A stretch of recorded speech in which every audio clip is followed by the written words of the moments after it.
Join us on the Path Radio Mix online.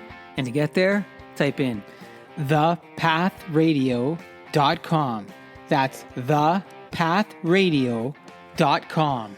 And enjoy free streaming music all day long. That's it. thepathradio.com.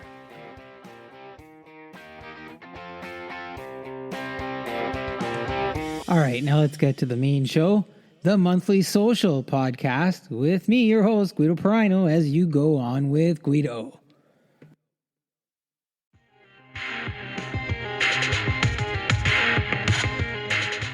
Hello, everybody, and welcome to the Monthly Social Podcast for September. Joining us today, Canadian legend, reggae and blues, multi-Juno nominated artist Jay Douglas. We've got Jason Breau from Patron Heart Tattoos talking about getting inked. Lead scientist Marc Nelson is here to talk about body type science and diet. And then Christiane Wojcik from Kingston Literacy and Skills is going to talk about free training and learning. We'll look at a piece on hybrid working and returning to offices. We're going to listen to a whole lot of music, so let's go. Now, before we get going, a quick word from one of our friends of the podcast, Johnny Prosciutto. Johnny Prosciutto, artisanal Italian homemade products. We make it like our grandfather, or as we say, Nonno. Naturally cured, old-fashioned, and delicious. The best part? We deliver straight to your front door. We offer free shipping when spending over $99. Order online at johnnyprosciutto.com and stay safe. And when you use the code GOGUIDO, you're going to save $10 off your entire order. That's the code GOGUIDO on johnnyprosciutto.com. We are running low on our Johnny Prosciutto, so we have to get an order in soon. Maybe mid-September, so we have some for the fall, early winter months, I guess. But it's good stuff, so we're going to be doing that. Now, just a little bit of housekeeping before we go on with the rest of the show. What we don't have in the show, and we've got a lot here today, but what we don't have is our typical The Four Fans Talk Sports, courtesy of itsnottheref.com. We just have such a full show. So we've offloaded that segment. It's available on itsnottheref.com, which is YouTube-based, and you can get a nice visual. And we've had a really good show this month there. So one of our funnier ones, perhaps. Opinions may vary on that, but hopefully you can head on over to itsnottheref.com and enjoy that segment. Now, there's a lot going on in our show. There's a lot going on outside of our show too. You know, we've got kids going off to school. That's starting up again this fall, and you see some pictures. Parents are loading up their vans, and there's some happy kids, and there's some sad parents. So just have that awareness, you know, if you're talking to some parents who might be becoming empty nesters or a change in the home, you know, keep that in mind as they go through those changes with their kids as they head off to school. The other thing that everybody's posting online is preserves. Everybody's making preserves. So very specifically, tomatoes and tomato sauce. And there's some fantastic pictures that families are posting of, you know, the traditions of making the tomato sauce and the tomato milling and all that stuff. We did it here at home, and we had a load of fun doing that. And of course, my mom participated via FaceTime so that she could kind of check and make sure that the process is going as it should. And it has. So between those things and, you know, a few other unexpected things that have happened this summer, I'm going to cover some stuff off in another episode that I want to share with you. It's been a busy few weeks here for me. I've been busy with thepathradio.com as well. A lot of new indie artist music coming through there. Some real genuine artists and really dedicated to their music and their craft. So if you haven't had a chance, give it a listen if you have a few minutes. Thepathradio.com. There's also a free app that you can download for iPhones. Gives you access to the music, gives you access to podcasts and some other content. It's free. There's no in-app purchases. Give it a shot and let me know what you think. But for now, in September, I'm super excited. We have a great lineup. So let's get to it because it's a really full show. All right. I would like to welcome to the show three-time Juno-nominated reggae artist Jay Douglas. Jay is here to give us some insights into reggae music, his journey, and his new album titled Confession. Jay, welcome to the show. How you doing today? Great. I'm just so honored to be here in your show, man. And I just want to reach out and just a pleasant, happy day to each and everyone out there in the land of love. That is so kind. And I think I am honored to have you on the show. But hey, we found out we're neighbors, right? Mm-hmm. Yeah, Richmond, yeah, Toronto, Richmond. Oh yeah, big time neighbors. I like it. That makes me even more comfortable. So, yeah. But I gotta ask you something before we get into all the music stuff. I gotta ask you. You're born in Jamaica, right? Yes, Montego Bay. Montego Bay. Yeah.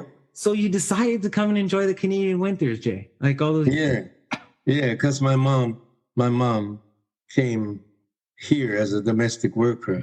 Ah. In the mid-50s, and she came here with other women from all over the Caribbean and worked hard, and then she brought her brothers. They came here and they became police officers. Then it was my turn and I came, and man, that was very different. What was the difference? What was it? Well, when you live in a tropical island like Jamaica, yeah, the seasons don't get to express themselves like here.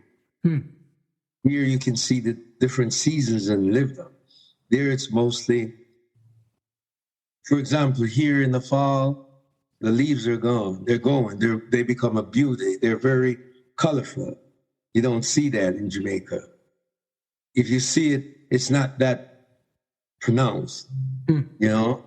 And you have warm weather all year. In the winter, it's a little breeze or the current in the sea, but it's not like here. Did that change anything of how you thought or created, or did it influence you in any way? Yeah.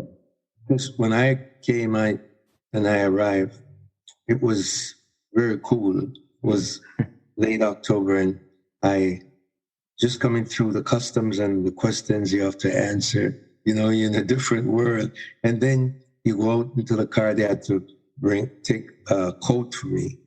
Because it was a very cool evening. And you notice while you're driving, the leaves are going off the trees. No leaves. So my first question is, so why so many trees are dying? and my uncle would say, no, this is fall. Now in Jamaica, we don't know that's fall. We know that's autumn. Right.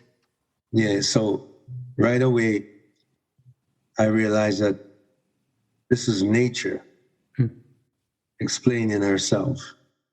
And over the years, then I became so in tune to nature by enjoying the different seasons into spring, summer, and fall. You know, as you break that down, Jay, and to people who've lived here all their life or don't know any different, it's easy to take for granted, eh? You got a point. Like when we came here and lived here for so long till this day, oh man, the stuff we took for granted in Jamaica. Oh no.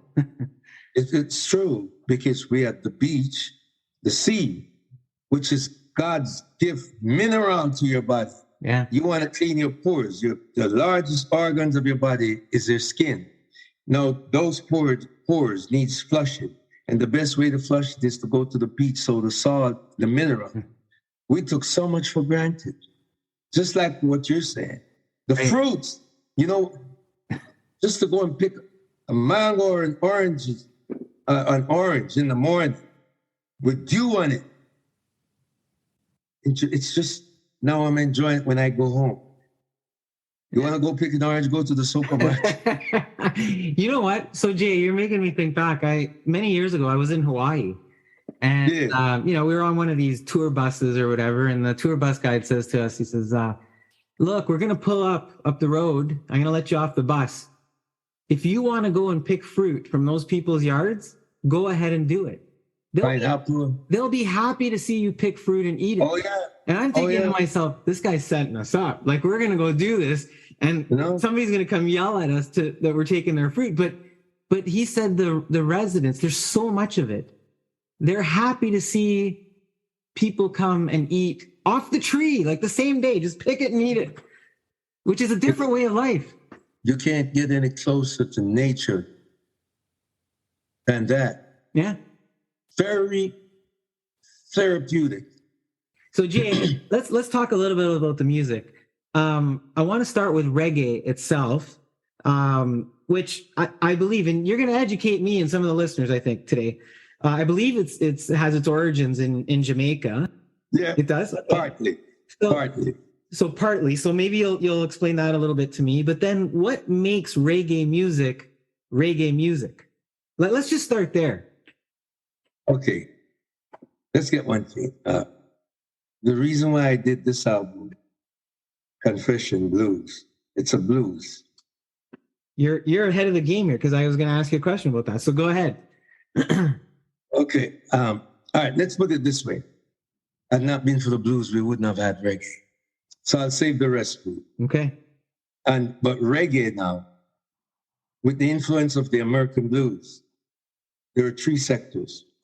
The influence of the American blues, we had ska, like simmer down, chop, chop, they can't too hard, no, simmer down, chop. That's early Bob Marley with. Then they slowed it down to take it easy, boom, take it easy, boom, boom, boom, boom, take it easy. No need to hurry. That's rock steady. They slow the ska to rock steady. Then they slow the rock steady to reggae. One love, one heart. Let's get together. So ska, rock steady, reggae. Now the other two, ska, rock steady, they're dances that were created with these songs, with these beats, ska and rock steady. And it was very happy-go-lucky, happy, fun in Jamaica, especially that Jamaica just getting their independence from Britain, and a lot of happiness. Then the reggae now is a little different. It's like an awakening. It's messages, social, all kinds of different experience in life. You know, it's more reality, consciousness, spiritual consciousness. People living in the ghetto, the experiences, you know, issues, survival. In other words, truth. That's what reggae is, truth. Because the early creator of reggae, Bob Marley and the Wailers, you know, including Peter Tosh, Freddie McGregor, all those early Alton Ellis, you know, all those early artists. Burning Spear, Culture, all these, they had one thing in common. They were spiritualists. So the message was very strong and realistic. And that's where reggae. And with reggae is not reggae if it doesn't have a profound sound of the bass and the drums. One represent the brains, one represent the art. So that's where Sly and Robbie came. And that's where Lloyd Nibbs and Lloyd Brevet, bass and drum. Till this day, you need that bass and drum. And that's what they did in Jamaica, that bass and drum. If you listen to Bob Marley's songs, listen to the bass and the drums. So you can't have a good reggae without proper bass and drums.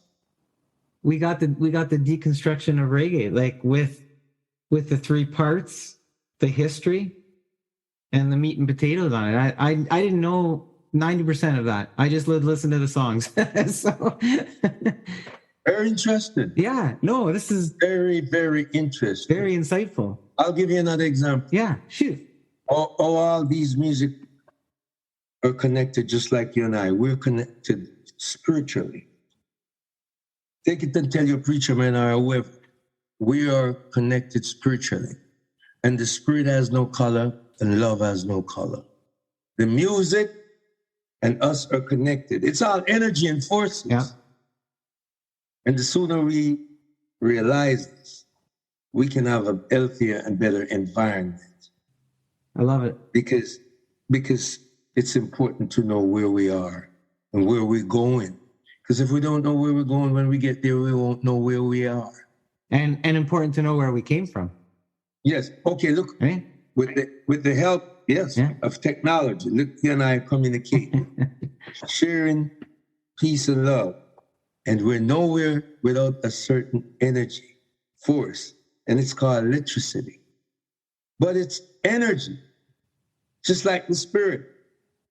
And we're brought together through music, Jay. We're brought together through music. So, listen. So with this in mind, with the energy in mind, with the history of reggae that you have with you, when you first came to Canada and you started performing reggae, if you can recall, and I don't know if I'm asking this the right way, but do you think here where you came to, were they ready for reggae? Were they ready for the message? Was it embraced in the way that you wanted it to be embraced? When I came here, I got to be the lead singer of a band called the Cougars. And I'm very grateful to this day. And in the Cougars, you had Everton Pablo Paul that still plays drums with me today. And you had guys like Roland Prince, Nicky Norris, Red Guard played trumpet, Mr. Spence, who played bass, and Jojo Bennett, who was in the band Satellites. He was a member of the Cougars. And Trevor Bailey, we could go on and on and on. So when we came, we weren't hearing any ska, rocksteady, reggae on the radio. We would call the number one station here, and they would tell us they don't play that kind of music. So we had to tune into Buffalo. Yeah, WBLK, WFO. But one good thing, we had record stores in Little Jamaica at the time. Eglinton Oakwood, who brought the records from Jamaica or the rest of the Caribbean. So we would get that until we had a club to play now, the West Indian Federation Club at Brunswick College. So you can go there for a meal, especially if you, as a Canadian, went to the island and you loved the food there. You could come here and get that food at the West Indian Federation Club. So we used to play dance music on the weekend upstairs. So we started to build a fan and people were coming in. So that's how we helped to launch that music until certain radio station like CFRB started to play it because of a certain artist from Jamaica, Jackie Me Too, and it just started to come out and beautiful Canadian people were very receptive. So it was almost non-existent when you came. Yeah, to a degree, yeah.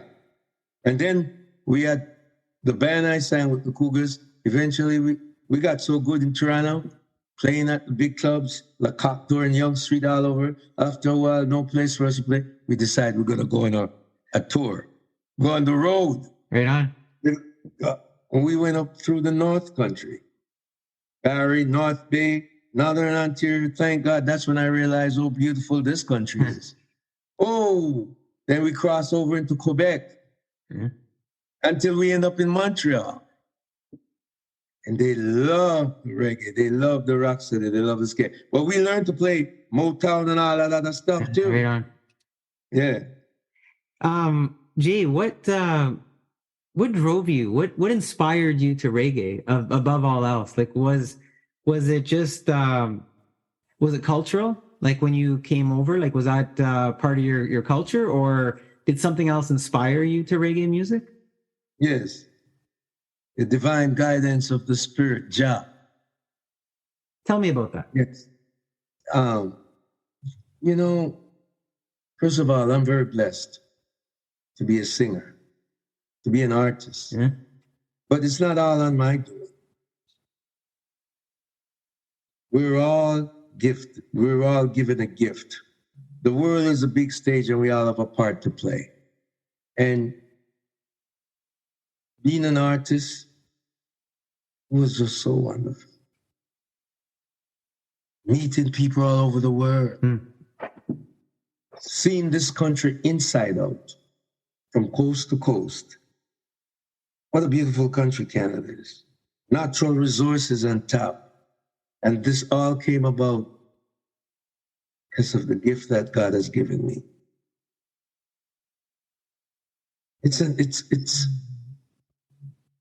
And I went to a good school at Harvard and Bathurst, Central Tech.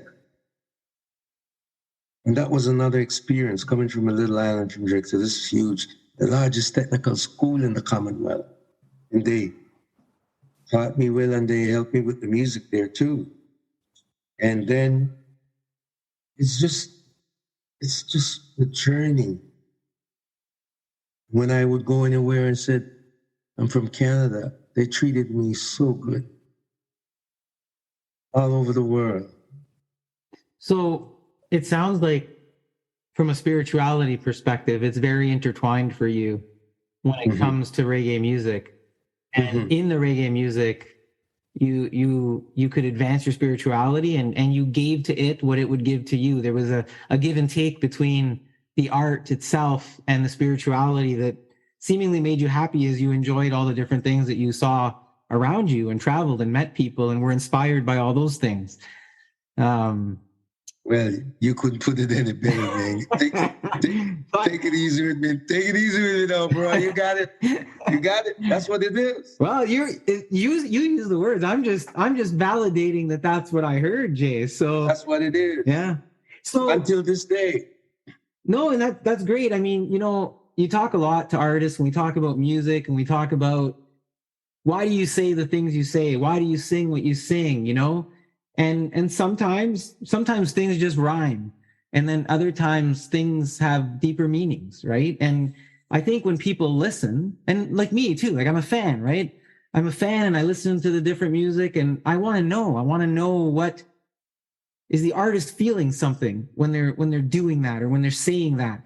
I want to believe that they're more than just words on paper or, that together they're designing something, creating something. And that's what I'm hearing from you, when you take in your environment and how things are connected for you, Jay. One of my reggae recordings just before COVID was produced by Chris Butcher he used to play with the Heavyweight Brass Band. And he produced a song and it's called Messenger. Right. We are a messenger of peace and love. We are children of the Most High. And we are messengers of peace and love.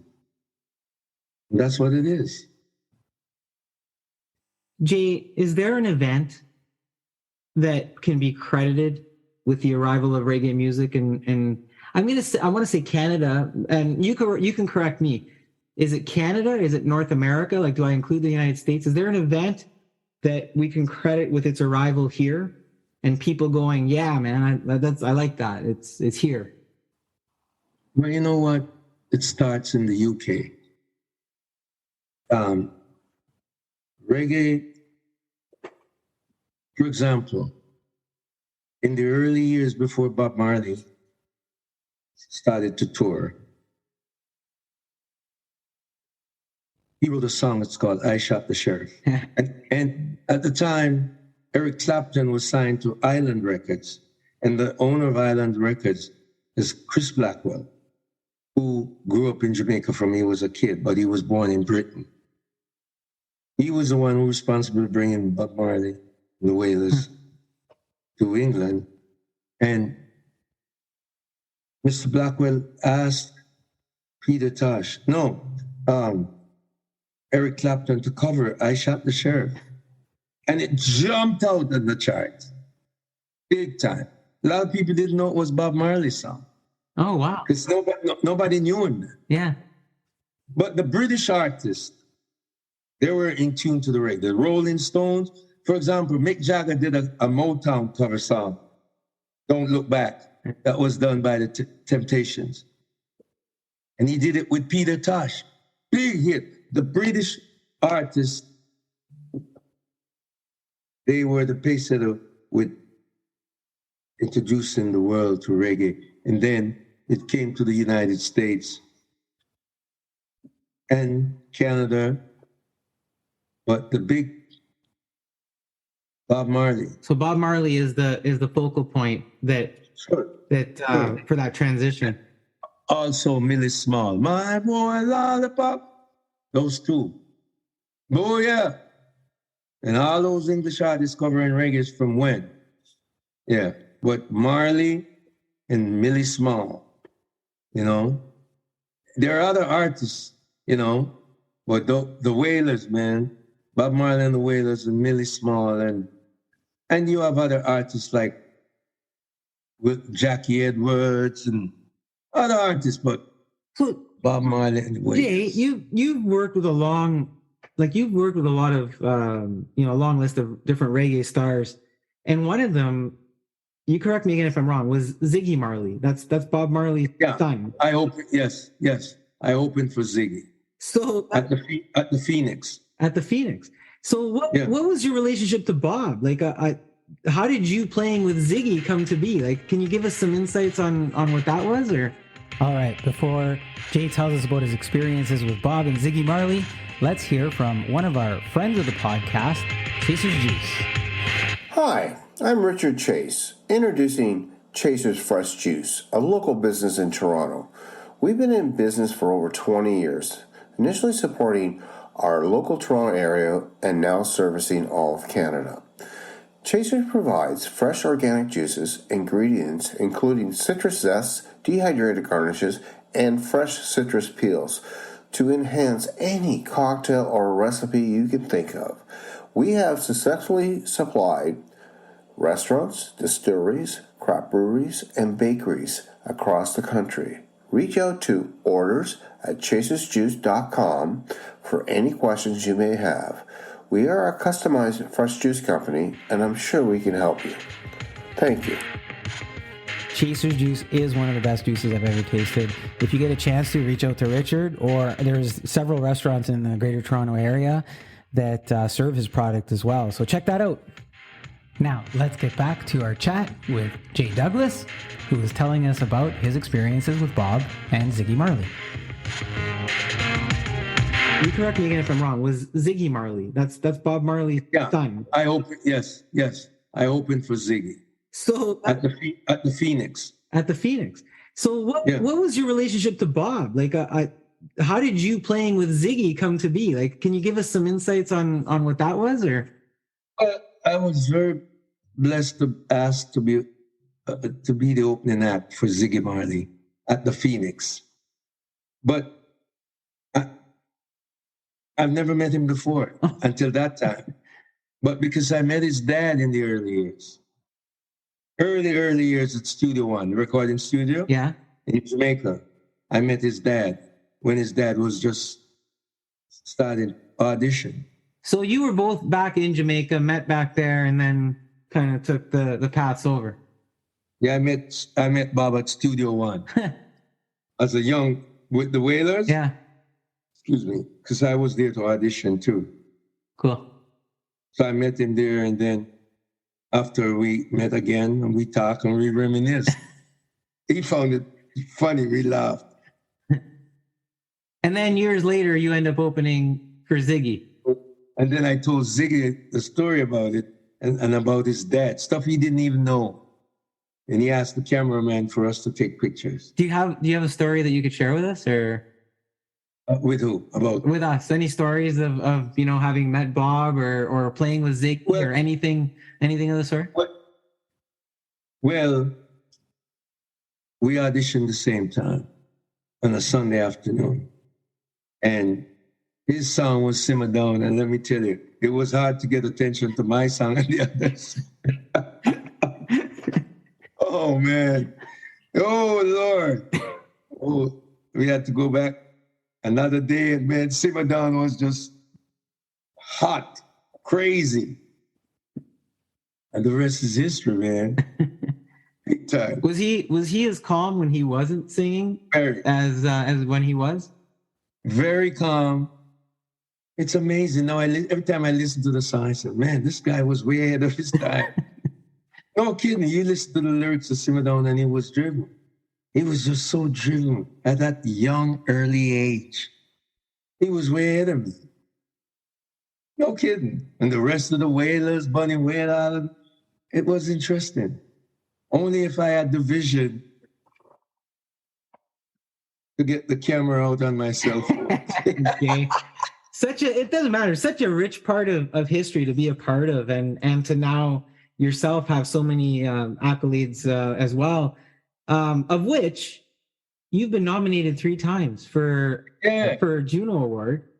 Yeah. And Junos are, for those who may not know, but because maybe there's some folks in other parts of not in Canada that are listening, they're Canadian award, they recognize musical artists, and you've been nominated 3 times for that. What does that mean to you? It means that I'm doing something. I'm alive. Because let me say this, bro. If I don't get criticized, whether it be constructive criticism or what, Yeah. once I'm getting criticized or being honored, that means I'm doing something right. Right. I'm living. And it's nice to know we have the Juno set up for us here, just like the Grammys, and and we get to listen or appreciate our peers, and I'm very honored, man. Yeah. Very honored. Jay, in 2020, you were nominated for a song, and there's a reason that I'm going to ask you this, because I kind of got drawn to it a bit. You were nominated for a song called Jet Children. Yeah. And that was in the recording, in the Reggae Recording of the Year category. Right. And there's a few lines, there's a verse in there, and I want to read a few lines out for the audience. Yes, and they please. go like this. They say, when you think you've reached the end of the road, beautiful people, please do not lose hope. We must have faith in all situation. We'll fight for mankind and build a strong nation. And the reason that, those stuck out for me was that, the world would really need for the next couple of years those words based on what we've gone through with the pandemic. But you put that song out before the pandemic started, right? So do you think people needed that reminder and not to lose hope and to have faith? And then having done that and being recognized for that song, what are your thoughts on that as we went through the last couple of years, Jay? Yes, thank you for asking. And we're in challenging times. There's no if or but. Even Bob wrote a song, and there's a line that said, "There's so much trouble in the world." Now, if I'm not a part of the solution, I must be a part of the problem. And I will say, let there be peace, and let it begins with me. Just imagine if you do that, the other man, with love and respect. So someone might be saying, what is he talking about? I can't survive now with what's happening, COVID. Let me say this. We must have faith. Faith has given us hope. In other words, tough times don't last. Tough people will last. Where there's no vision, people will perish. We have to have that vision. Working together. Put ego aside. Let's work together. Let's get it done. We have a lot in front of us staring us. What are we going to do for the grandchildren? Why would I let my ego get in the way Why would I become so selfish, not thinking of the children? They are the gem of the future. So we got work to do, whether you want to face it or not. It's reality. We got work to do, and we can do it with faith. Faith can move mountains. And not only that, everything we do starts with an idea. Yeah, and I think you said earlier, Jay, when we were talking, that the third element in reggae is that we speak truth. And I think in that third element, when you talk about those verses and what you just said, your message is consistent, which is we're going to start with truth, and we're going to have faith, and we're going to have hope. And that's what people need. They need to hear the truth, right?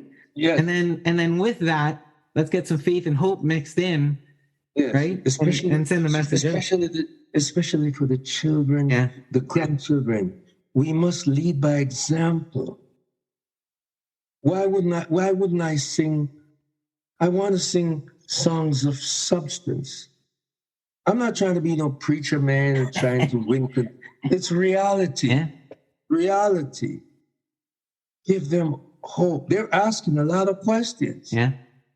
The children are asking us a lot of questions. We better prepare to tell truth. So Jay, Truth, you recently put out a new album. And the title of that album is Confession. Yeah. Now we're going to hear on the show, I'm going to play, I think, 3 songs. We're going to talk about which songs we're going to play, but we're going to hear 3 songs from it later in the show. Can you tell us a little bit about that album? What's the insight on the title Confession? What's the album about? What are we talking about here in this album? What are we doing? Okay. We're going to talk about all you mentioned. Yeah. First of all, we just talked about hope and faith. My brother, I say to you, I hope you don't mind me calling you. It's okay. Brother works for me. Yes. All these years I've been in the business, I've always wanted to do a blues album. Mm. And I've had offers to do the blues from different labels and everything, but it just didn't work out. And when COVID hit, you didn't do much unless you get a virtual gig and don't pay much. I can't connect with the live shows like this. And then the news. Oh, please stay home. Get your mask, get your shot. This is serious, man, because we haven't had this in a long time. Yeah. Especially if you go to certain TV channel and they keep giving you that drug. But some stuff were going on which we didn't understand what's happening. Yeah. And I said, well, this is the time I'm going to test faith and the spirit. Yeah, so what do we do? And he says, well, all right. But I was always researching the music, the history. So I was on YouTube and then there was a blues that came up that I remember from when I was a kid in Jamaica by a certain artist from America, Roscoe Gordon. The song is called Surely. My brother, I heard this song from I was knee high in Jamaica, and Roscoe Gordon. So I said, I love this man. And not only that, I had to put a band together for him to perform at Harbor Front because of a certain promoter. Yeah. David Bernard and Mr. Andrews, they allowed me to. And I put the band together for the great Roscoe Gordon. Surely, I better tell you, that's one of the main reasons we have ska, rocksteady reggae, because of that man. He grew up with Elvis Presley in the same studio on the Sun label. Oh, wow. Yeah, in Memphis. Yeah, Roscoe. And there's another gentleman whose name is Spots Domino who sang Blueberry Hill. Right, of course. He made a song called Be My Guest Tonight. Those 2 songs are the reason why we got hip-hop, what they want to call it now. It's the same thing with winter, spring, summer, fall. It goes in cycles.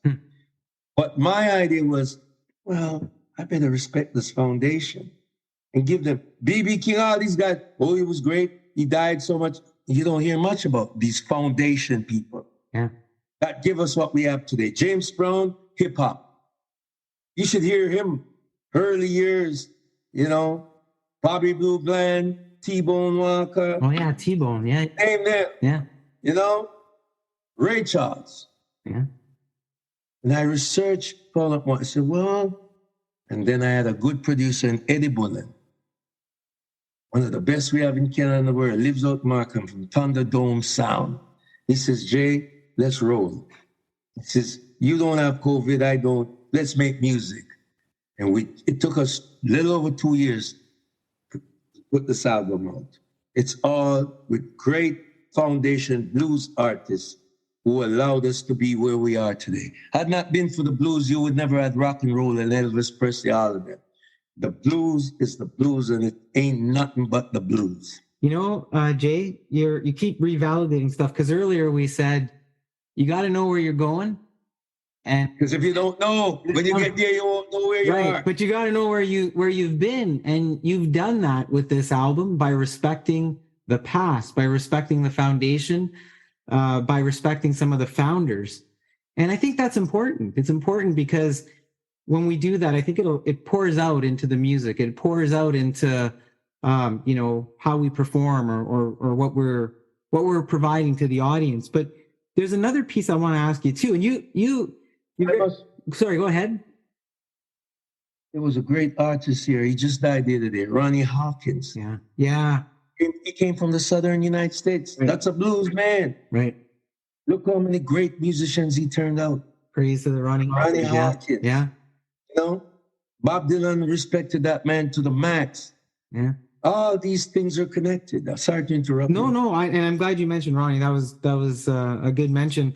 Earlier, again, when you said, you know, about the album Confession and you talked about the blues. So when I started listening to this album, I'm thinking to myself, yeah, I'm hearing other things here. Like, I know you're reggae and I know you got the reggae, but I'm thinking, why am I'm hearing blues? And there was a question that I was going to say to you. Hey, does blues influence your sound? But then, yes, is there a little bit of jazz in there too? Yes. Okay, so they're all connected. Here's the thing: I'm deaf in one ear, so sometimes I think I hear things, and I could be wrong. Right? My wife says to me, "No, you didn't hear that. It's not there." And I said, "Are you sure?" Because that's what. But there's jazz in there. Because the blues link to all of them. Ask Louis Armstrong. All of them about St. Louis blues. James Brown, all of them, the blues, man. I feel better about my. One of Miles Davis' biggest hit is called All Blues. Bum, ba, da, da, da. Check it out. They're all connected. So very much so. And Ray Charles now, that song, that's his very first recording, 1948. He recorded that song, Confession Blues. That's incredible. Yes. And guess what? His last name is not Charles. His name is Robinson. Mm-hmm. He signs his publishing of R.C. Robinson. Foundations. So yeah. So listen, there's 14 songs on that album, right? On the new one, Confession. That's right. What is there a confession being made here though, or what? Is it? The confession is that I respect Blues Foundation, right? Because it brought me where I needed to be. Beautiful. And it's very, very, very strong. And here's something I want to share with you now. Yeah, please. All these reggae international artists, Bob Marley, all these great, you should hear them sing blues. But some they went reggae. Because, you know, it's just music of our culture. But you should hear these guys. You should hear Bob Marley and these guys sing R&B. They were influenced by an R&B act out of Chicago, Curtis Mayfield and the Impressions. That's who the Wailers are. That's why the song One Love is an anthem, right? Yeah. One love, one heart. Half of that song, One Love, half of that song is owned by Curtis Mayfield. It's not all owned by Bob Marley. He owns a part of it, One Love, the other part, Curtis Mayfield. people get ready. It's incredible that you're a fan of all the history on this. So it's not, you know, you don't just say Guido it's foundation. You're living the foundation. You're a fan of it. And I'm using the past to make myself a better person today. You take from the past. So here's what the reggae, it's interesting what all these reggae artists, they transcend the music. Mm-hmm. The Rolling Stones, all those guys, before they became big, they went to the States and workshop with the blues guys. Chuck Berry, all of them. They studied them. They hang with them. Then they went back to Europe and they transcended. Right. That's all I'm saying. Transformation. There's a song on the new album, and you know, my eyes kind of go to certain things. It's called "I Love Toronto," and you mentioned Little Jamaica, which you've mentioned, and you expressed like a real genuine love for Toronto. What makes you love Toronto that much that you made a song saying "I love Toronto"? Because I am blessed to be living in this great country of Canada. Yeah. Very blessed. Very blessed. I was born in paradise in Jamaica and living in another paradise. Where else would I want to? Everywhere I go all over the world, Hong Kong, name it. I say Canada, Toronto. They made me feel like, can't find great. They love this great country. If there's to be any peace on this planet, at that round table, Canada needs to be there. And everywhere I go, I look forward to come back home to Toronto. Maybe we should play that one on the show. What do you think? Should we let them listen to "I Love Toronto" later? Or? Please notice who the drummer is. It's Lionel Lewis. You're aware of who he is? Tell us. He's one of the top drummer in the world now, and he's from Toronto. There we go. He's a drummer now in Snarly Puppy. There we go. One of the best drummer in the world comes from Toronto right now as we speak. So that's one. We're gonna play that one. We'll include that one in the show. Produced by Eddie Bullen and Andrew Stewart on bass. Come on, bro. You got it. So of all the 14 songs, is there a song, if you could pick one song that you'd want everyone to listen to, what would it be and why that song? Oh man, that's a deep question. I know. You get deep. I do. You know what? Nobody ever asked. You know what? Say it. Did you just say nobody has ever asked you that? Not particular. You know what? That's the highlight of my interview. They're all great songs, but I'm going to tell you the truth because I believe in truth. At the end, there's an acapella. Yeah. It's called "Darling, I'm Yours." Yeah. When I started out as a young kid in the business in Montego Bay, I started out on an American Idol show, and I sang with another friend of mine. We were a duet. And we won first prize. We were kids. And our name was, at the time, they call us the Wanderers. Yeah. Well, we were a hot little star in Montego Bay until I had to leave to come to Canada. And I've never seen my friend until I was performing in Rochester, New York. Oh, wow. And he showed up into the banquet. What are you doing here? And his name, we call him Budas, but his real name is Errol. Yeah. And it so happened that I ended up staying with the music he didn't. But we remained friends, and he just passed away. Oh, I'm sorry to hear. Last year, with diabetes in Montego Bay, and it was so sad the way he passed away. Very sad. I couldn't go to his funeral, and then, if you notice, I could mention his name, and I said, we show gratitude to the Blues Busters, two gentlemen, Philip James Lloyd Campbell. When we were kids, they taught us harmonies. And they passed away over the years, but they were our inspiration. So there's an attachment, and you're the first person who's going to find out this. That's why I had to do that, to show my friend and to the first set of teachers.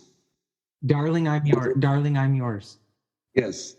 We'll include that. We'll play that one on the show too, Jay. Sure, you want to do that? Yeah, man. That'd be great. Yeah, absolutely. We're gonna do it. It's got deep connection. Hey, if we ask the deep question and you're giving us the deep answer, we want people to go deep with us. So That's why, and you spoke about it earlier. Yeah. Never forget where we're coming from. Yeah. Don't do that. Always, for me, it's very important that I must say thank you with a smile all the time. Give thanks with a smile. It's not all about me. Beautiful, Jay. So we know where you've come from with the new album. I know you've played places like Massey Hall and Roy Thompson Hall and like other venues. Is there plans to play the album live at some point, or? Oh yes, they're making some serious. Album is doing great. Where are we? Thank you. Are we going to be looking at like maybe the fall, winter, or? Yeah, somewhere in the fall. They're talking. They start talking about it. But can you imagine getting emails from Australia, Tasmania? That's awesome. Italy, all over. Response to this album. We're getting so many playlists of people especially in Europe. There's a lot of blues. I didn't know they have so much blues radio shows over there, man. So much Blues Society and the Toronto Blues Society. Derek Andrews and his crew here. They just gave me a write-up in this month's Maple Blues magazine. I'm there. Oh, Derek Andrews and his crew. Because we have some of the best players in the world on this project. You have an amazing cast. You have an amazing cast of talent there with you. Oh, and Lions, Terry Blursh playing guitar. Oh, Bobby Shue and sax. And we had the horns were arranged by Dr. Michael Hart as my sax player, and of course a great producer. I hope they listen. I hope they listen to the show and hear you of how much you love them and how much honor you're giving everybody. So, thank you. Yeah, thank you. Thank you. And when you get your list of, hey, here's where we're going, let us know, and we'll make sure that we share that with the audience as well. I just want to thank Jazz 911, all of the wonderful people there. They're just doing so much with this album. I just did an interview with Q, Tom Powers, and so many people are contributing. Right on. So many. So Jay, I want to thank you. I mean, I've probably kept you longer than what you agreed to talk to me for. So. That's all right, as long as we're talking truth. But yeah, this has been a huge pleasure. I can't thank you enough for the opportunity. I'm hoping that our listeners hear your message and your insights. I certainly have. Is there anything that I've asked you a lot of questions, but is there anything you'd like to leave us with today before you go? Yes, life is one big journey. But at the same time, we ought to learn to enjoy the journey before we get to our destination. Don't wait to get there. Enjoy the birds flying across the highway and the wind, the trees, the animals. Mm-hmm. Please, it's one big, beautiful journey. And please, if there will be chance, you get a flat tire, stop, change the tire, continue your journey, and be grateful. And I'm grateful. Be grateful to be vertical. I'm vertical today. To be vertical today. Later on, I'm horizontal. I'm looking forward to be vertical. But it's just, life is for living. Let's live it. Live it. And my final words, let's hug the grandchildren and tell them we love them. Right on. Yes. Peace and love.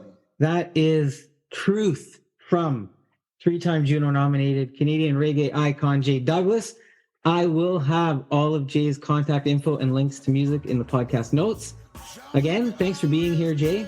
Let's end our chat with one of his Juno nominated songs. Here is Jay Douglas with Ja Children. Jay Douglas, simple make them hear. Let's get it. Some of them they holler, some of them they ball. Ja children never gonna fall. Never. Some of them they holler, some of them they ball. Ja children never stand tall. When you think you've reached the end of the road, might lose hope. We must have faith in all situations. We'll fight for mankind and build a strong nation. Oh, brothers and sisters, please don't cry. Not all is lost. I'll tell you why. Some of them they holler, some of them they ball. Jaja children never gonna fall. Some of them they holler, some of them they ball. Jaja children they must stand tall. Our Father gave us the gift to heal, but with the power of money, some people don't feel. Root of all evil.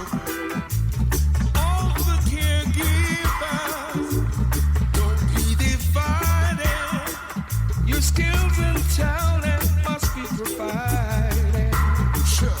You know, there's a cure for all this pain. Look to ourselves, we can help again. People are hungry, they sleep on the streets. See them. Crime and pollution got us weak. No more war. We live in a land with so much to give thanks for. Oh, what a setback. General tree. Money over war, that do over gun. House and land and car and fun. Money over war, give we got do over gun. House and land and car and fun. The tribal war are the first thing we done. Cool out the night and the burial ground. And the youth in the ghetto blood, one me see ya run. Every crib is on corner, a yard where we turn. Some of them they holler, some of them they ball. Jaja children never gonna fall. Never. Some of them they holler, some of them they ball. Jaja children never stand tall. When you think you've reached the end of the road, beautiful people, please don't lose hope. That is multi-nominated Juno Award and Canadian reggae icon Jay Douglas with his song Ja Children. You can catch more tunes from Jay later on in the podcast. You can also hear him on thepathradio.com. Now, I welcome you to get inked with our next guest, Jason Breau from Patron Heart Tattoos on Tattoos. I would like to welcome to the show Jason Breau, tattoo artist at Patron Heart Tattoos in Kitchener, Ontario. Jay, welcome to the show. Is it okay if I call you Jay? Jay works. I'm okay with that. Thanks for having me. How are you doing today? I am doing pretty good. Hey, so we're going to talk about tattoos. And listen, if I throw acronyms out there that don't sound right or are like false facts, just stop me and go, no, we don't really say that in the tattoo culture, because I really don't know anything about it. So I got this you. is my learning curve too tonight. So I got you. okay. So I was going to say, we're going to talk getting inked. Is that, am I using the right term if I say that? Well, a lot of people do use that term. Let's go get inked. Some people say let's get tatted. Some people say let's get acupuncture. Acupuncture. Wow. Acupuncture. Oh, acupuncture. Right? Yeah. Some people consider it therapy. So they come to us when they're at their highs and their lows, and they get tattoos to help them get through their stuff. So calling it getting inked is relatively new. I guess it's more for the hip crowd. I don't know if I'm totally down, but hey, it is what it is. If they come through the door, that's all good for us, right? So is there you may or may not know this, is there like an era of tattoos? If inked is a modern term, was there something that we used to say like 20 years ago? Or Yeah, people would just say tattooed. There was a point in time where people wouldn't even talk about it at all because it was taboo. We had actually an era of tattoo prohibition, and there was laws that prohibited tattooing. So a lot of it was done underground. Here in Canada?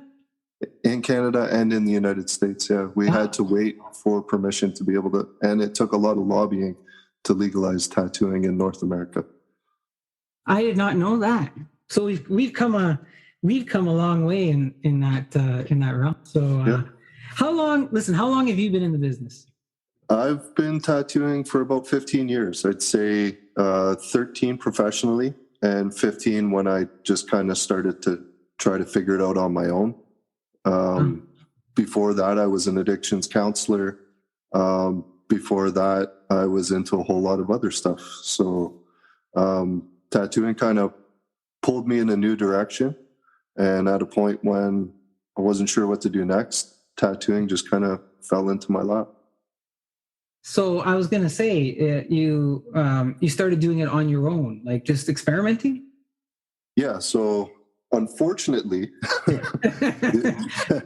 you can buy a whole bunch of tattoo equipment online. You can order it. You don't have to have any specific training. They'll ship it right to your door. You could tattoo yourself, your friends, and their friends. And a lot of people think that it's okay to do. I was one of those people. And I quickly learned why I shouldn't do that by seeing some of the reactions to the ink. Now, it only took one instance for me to decide that I wanted to learn professionally. But a lot of people continue to tattoo without any training at all. And I mean, we find ourselves correcting a lot of that or trying to fix those mistakes. So I recommend if anybody wants to learn how to tattoo, they should seek out a tattoo studio rather than go online and order one of these kits to their house. I was going to say, so if you wanted to do that, like what's the path to become a professional artist? Is by trade, by apprenticeship? Well, there's a lot of schools out now that claim that they can teach you how to tattoo. Unfortunately, I don't think that you can learn what we do in a month and a half to 2 months. It took me 2.5 years of training with people who knew what they were doing after trying to train myself, because they had to break all of the bad habits that I had formed. You need to learn a lot about anatomy. You need to learn about the layers of skin. You need to learn about cross-contamination and bloodborne pathogens. And before all of that, you need to learn how to draw. So the easiest way to get an apprenticeship would be to go to a studio and start talking to them and see if you even get along with who might be your, what's a good word? Sensei? I don't know. Guide, sensei, yeah. Mentor, yeah. I call all my students Padawan. Because if you call them apprentice, that's the dark side, and we ain't going there. So it sounds like you've been in this for a number of years now. And you kind of alluded to it earlier where you said, well, there was a time when it was taboo. Are we at the other end of it now where it's just commonplace, like in all areas of life? Like when I was younger, the stigma that I had in my head was that, well, if you ride a motorcycle, you get a tattoo. Or if you were in a gang, you got a tattoo. But I don't think that's the case anymore, it sounds like. No, we've had like this era of enlightenment, I guess you would say, in tattooing, where popularity is now with us. In the late 90s, early 20s, we started to see, or 2000s, sorry, we started to see a lot of TV shows pop up. And those TV shows at first sensationalized the industry, and then later it showed us what good and bad ink was when we started to see the competition shows. So at first we had a whole lot of people coming in, various ages after that, and they would explain why they were getting their tattoo, and it was very dramatic. And now they come in thinking they know everything about tattooing. So there's good and bad with those shows. They did help us in that it became very popular. But when things get popular, everybody wants to do it. So now you have probably 50 times more tattoo studios. Like Toronto itself has over 100 tattoo studios. Kitchener-Waterloo, Cambridge, we're looking at around 30 tattoo studios. Back in the day, there'd be one per city if you were lucky. There was a point when tattoos were extremely taboo. Everybody thought you're in a gang, you must be a biker. They treated women, especially poor, who were tattooed because they probably weren't living a sound life. Right. Nowadays, perceptions, right? Just perceptions. Yeah. But now, like I've tattooed grandmas, I've tattooed grandfathers, I've tattooed pastors, I've tattooed bikers, I've tattooed the whole walk. And the truth is, I've met bikers who have no tattoos, and I've met pastors who are absolutely covered. So it's a new era. With all the tattoos you've done, and I got a story about a tattoo, like from somebody I knew, but what is the I don't know if I'm asking this question the right way, the longest or the biggest or the craziest tattoo that you've put onto someone? Like, is it like a whole body? Is it a limb? Is it like, what's the wildest sort of tattoo that you've had to do? The most I've done for one person was 2 sleeves and half of his back. We agreed to do that. What's a sleeve, Jay? So basically, that's full coverage. So I know you can see me, your people can't see me, but this is kind of a sleeve where my whole arm is done. Whereas, like, if you do sections of your arm, that's not really considered a sleeve. Me, I have right to my hands. Wow. And my whole arm is just covered. So a sleeve would be from shoulder to wrist. And so I did 2 sleeves on the gentleman, and I did pretty much his whole back. Wow. I traded for a Harley Davidson. And not to perpetuate the stigma, but I wanted a bike and he wanted some tattoos, so we made a deal. So how long does a back and 2 sleeves take to do? Maybe it depends on what you're putting on there, or? It really depends what you're putting on, whether you're doing just black and gray, tribal, very intricate work, or very sparse open work where there's negative space. This particular tattoo probably took me around 50 hours to complete. Wow. So multiple sessions, like, hey, do this, come back, do this, come back, sort of thing? Right. So he would come in, we outlined one whole arm, then he came in and we outlined the other whole arm, and then we had multiple 6 to 7, 8-hour sits of filling all of that in. So let's say I want to talk a little bit about the process. So, like in this case, you had someone go, "Yeah, I want 2 sleeves and and my back done." Let's say I contact you and I want a tattoo, and I tell you that. What's the next step? Well, there's a few ways it can be done, right? Like some people, they call us, they want same day. We call those walk-ins. So they just want something very small. They're like, "Do you have any time?" And it's always subject to availability. So if we have time, we'll say, "Come on in," and we'll work with them on a person-to-person basis and try to get their work figured out for them. Some people prefer to pick flash designs where they could be pulled from a book. They could be pulled off of our wall, or pre-designs that we made that we're hoping to do. Okay. And some people just like specific artists and want to get like anime or their favorite cartoon character. We also do custom tattoos. So that means that process is a little bit longer because it would involve a sit down where we would want to have an in-person consultation. That way we could get to know the person, get to know what they like, what they don't like, talk about potential costs and time and all of that stuff. So there's quite a few ways we can do it. We do it over the phone. We do it through Facebook and through Instagram as well. And thanks to modern technology, we can also have them booked through those platforms as well. So do you ever, like me, I don't have any tattoos. If I come in and ask for something more significant than a little goldfish, do we have a conversation at all? Like, do you at all hesitate and kind of go, "Oh, this guy's going to drive me nuts later"? You know what? You got a good thing for me is I was a counselor before, so I have a little bit of temperament when it comes to working with the public. But not every artist has that tact. So, I mean, it's going to be a different experience person to person. One of the things I always recommend is check out the artist. Do you even like the artwork that they have on their Instagram? Typically, that's their brochure of this is what I like to do. So you would want to check out the artist's work. Sitting with the artist and talking with them will give you an idea of whether or not you want to work with them. Again, like I said, there's so many tattoo studios. There's such a broad range of talent nowadays. You could throw a rock in my city and hit the next artist, and they have just about as much talent as me.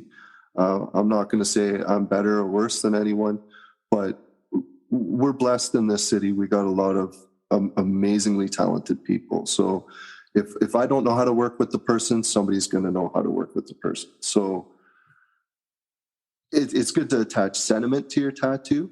Yeah. That way, in the long run, you're not going to regret it. The more spontaneous the tattoo, the more likely you may be asking us about a cover up in the future. Oh, really? Have you had some of those instances in the past? I have, yes, I have. Some spouses' names. Some people like cars that they eventually don't like, and I knew a guy who loved Kawasaki's. Now he's a Harley man. So yeah, you never know. That must take some creativity to turn a Kawasaki into something else, right? Well, cover-ups are tricky, period. If they're done well, if the previous tattoo was done well, it becomes harder to just cover it up, and it becomes more of like a camouflage. So you got to work with the original design and try to incorporate it into the new design, which oftentimes is much bigger than the last.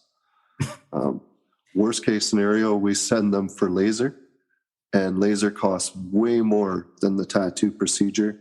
It hurts a lot more, and you'd have to undergo multiple sessions to remove what does laser do? When you say that, send them for laser, what is that?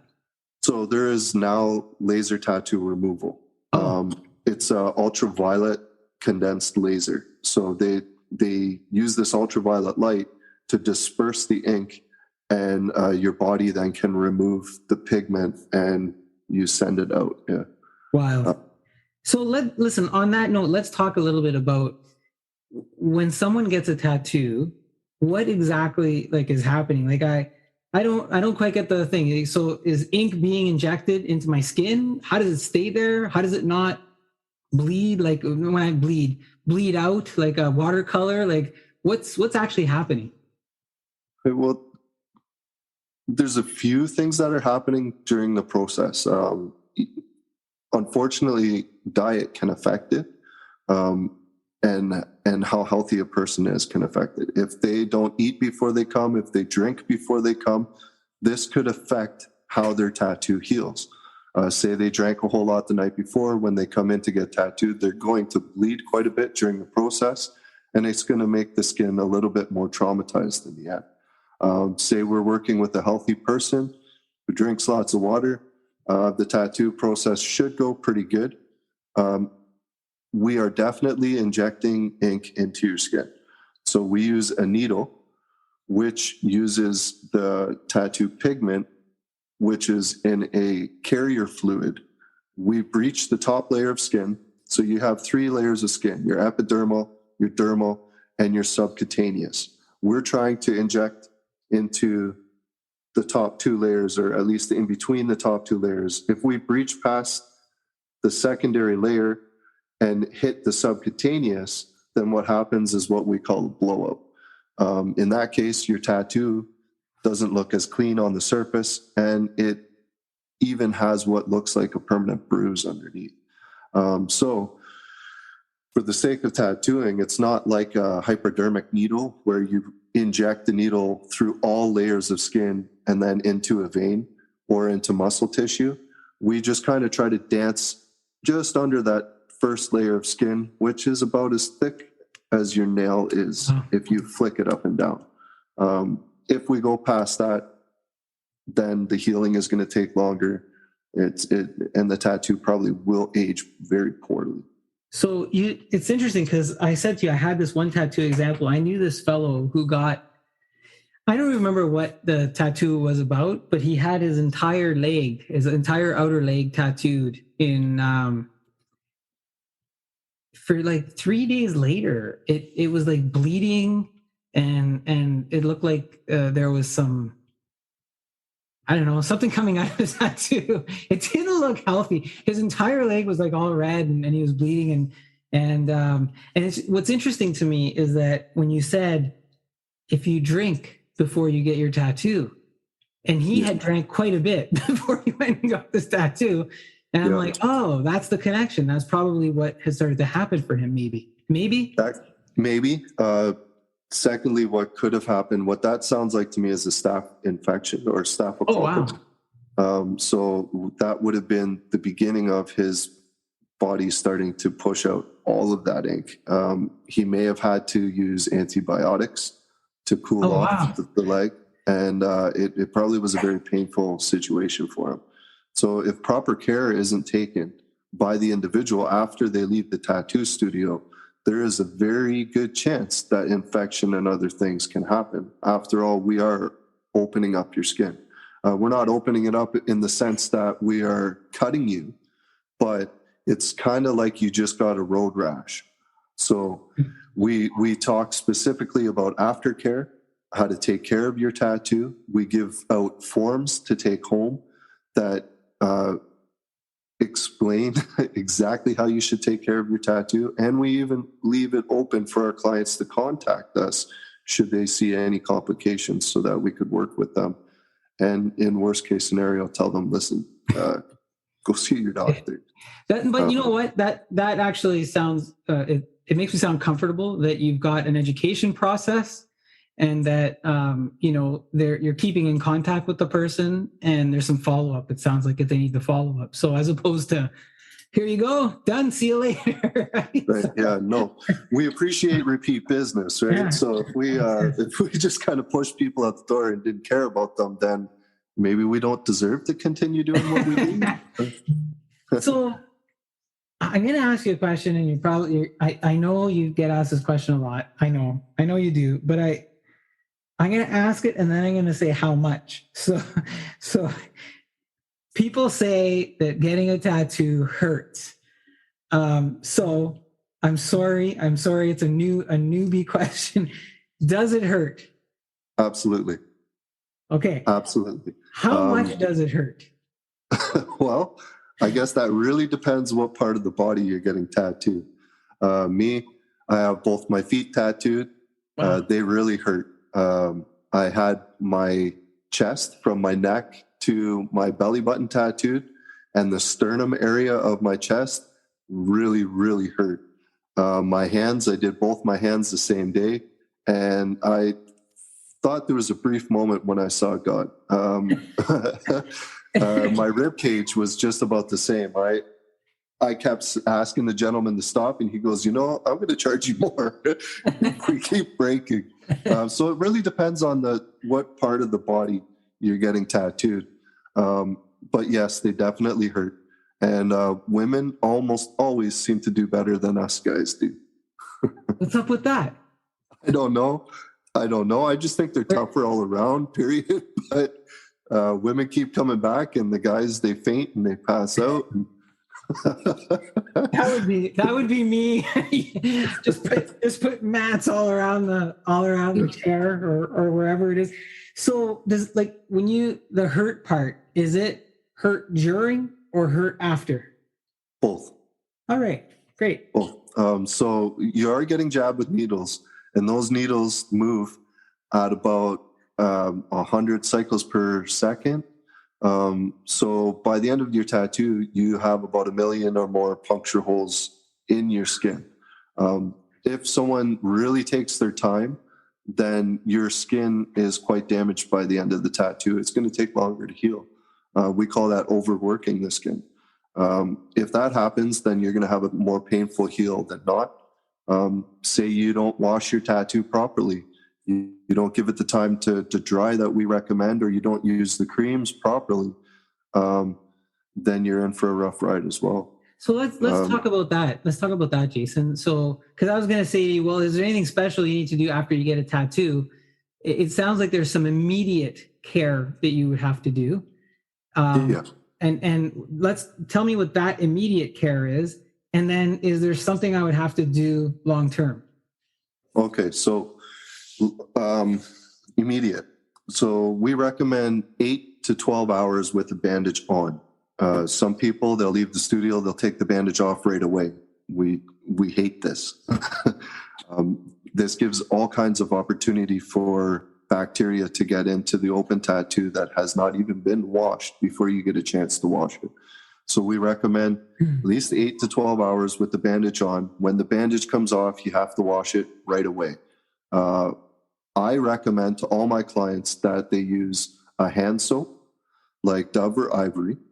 And I ask them to wash the soap before they use it on their skin. Some people find that ironic, me asking them to wash the soap, but from packaging or just sitting on the side of your tub, the soap can develop bacteria. So we just recommend that you wash the soap a couple times and rinse it in the process. By doing that, you're also washing your hands and making your hands clean so that you can touch your tattoo. Some people say you can use a washcloth. If you use a washcloth, you should use one that has not been used for anything else. And it should be in the middle of your pile so it hasn't had time to collect dust. I just like using my hands. So I'll wash over the surface of the tattoo and then I'll rinse it. And then I'll lather up the soap and I'll use the lather again to wash over the surface of the tattoo. I'll repeat that procedure 3 times. I never recommend that they use the soap directly on their skin because bar soap can have little nicks and cuts in it, and that can grab at the tattoo and create trauma that we don't want to see. So by just using your hands and the lather of the soap, you can really feel your tattoo, whether it still has the slime from the Vaseline, your blood, and your plasma, all needs to be removed. Yes, there is a difference between blood and plasma. Plasma is the clear liquid that your body spits out to create thick, chunky scabs to try to seal up your wounds so that nothing gets into your body. By removing all of this and then dabbing it dry immediately afterwards, you trick your body. Your body thinks, oh, my tattoo's dry. That means I created a scab. I don't need to spit more plasma to the surface. I don't need to try to heal it more. We recommend a 24-hour to 48-hour period with no aftercare. Washing your tattoo daily, always dabbing it dry, because if you let it air dry, your body thinks my wound is reopened, and it will try to spit plasma to the surface to create a thick, chunky scab. What we want is more like a sunburn. You've had a sunburn, yeah? Yeah. So it just kind of flakes and falls away and you're good, right? That's what we're hoping for. Wow. After the 24 hours, you wash your tattoo once a day, depending how active you are. You might want to do it twice, always dabbing in between, and then leaving it alone for 3 or 4 hours, never adding cream right after you've gotten it wet. And then for aftercare, we just recommend plain unscented hand cream. No echinacea, no aloe vera, no polysporin, no, they used to say preparation H. Oh, really? Wow. Yeah. Wow. So no cocoa butter, no shea butter, no oatmeal, none of that stuff. Just plain unscented hand cream 2 to 3 times a day, and you should be healed within a week. If they don't listen to all of that, then you're looking at 2 to 3 weeks healing time. Wow. And now after that healing has completed, long term, just regular, hey, I can shower, I don't have to put any special moisturizers. It's part of me. That's it. Then it's you. The only thing you would have to worry about long term is how active you are in the sun. I was gonna say, so I've seen some tattoos, they look a little faded, or I have a friend, he had a tattoo, probably a popular one, the Superman. Everybody got like the little Bon Jovi Superman tattoo there. Yeah. And the blue in the thing was a different blue a number of years later when I saw it. Yeah. So it was like the color had changed. Is that normal, or was that not enough color in the tattoo to begin with, or what should be happening there with the color? So a few things can happen depending on your artist. For one, if they're really good at what they do, it'll take longer for the color to have any changes. But it could also depend on the pigment or the company that they're using to source their pigment. If you're a sunbather, you're going to wreck your tattoo. It doesn't matter if you use sunblock. It doesn't matter if you use a UV block, sun. An ultraviolet light burns the tattoo and slowly dissipates it quicker throughout your body. Now, over time, our body naturally just sheds skin. Half the dust in your house, if you didn't know, is dead skin cells. This is why getting those dead skin cells into your fresh tattoo is not a good thing. So, but over time, what happens is as we lose those layers of skin, we also lose some of the pigment that was packed into the skin.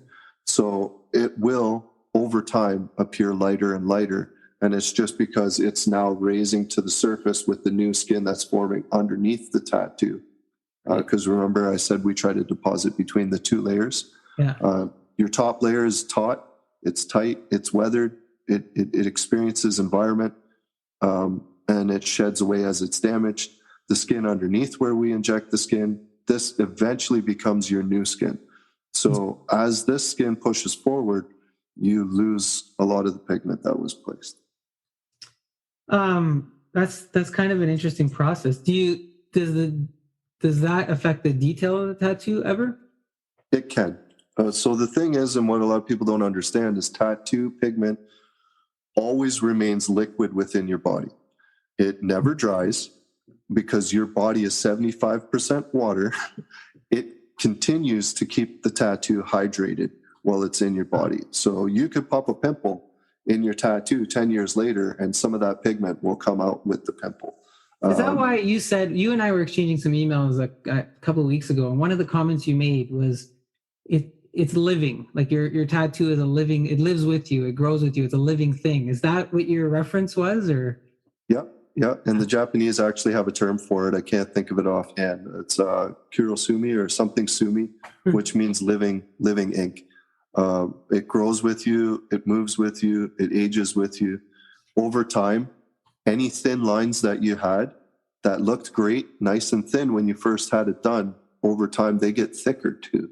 So the smaller you try to pack detail into a tiny space, over time that will become dark and blobbed out and be very hard to read.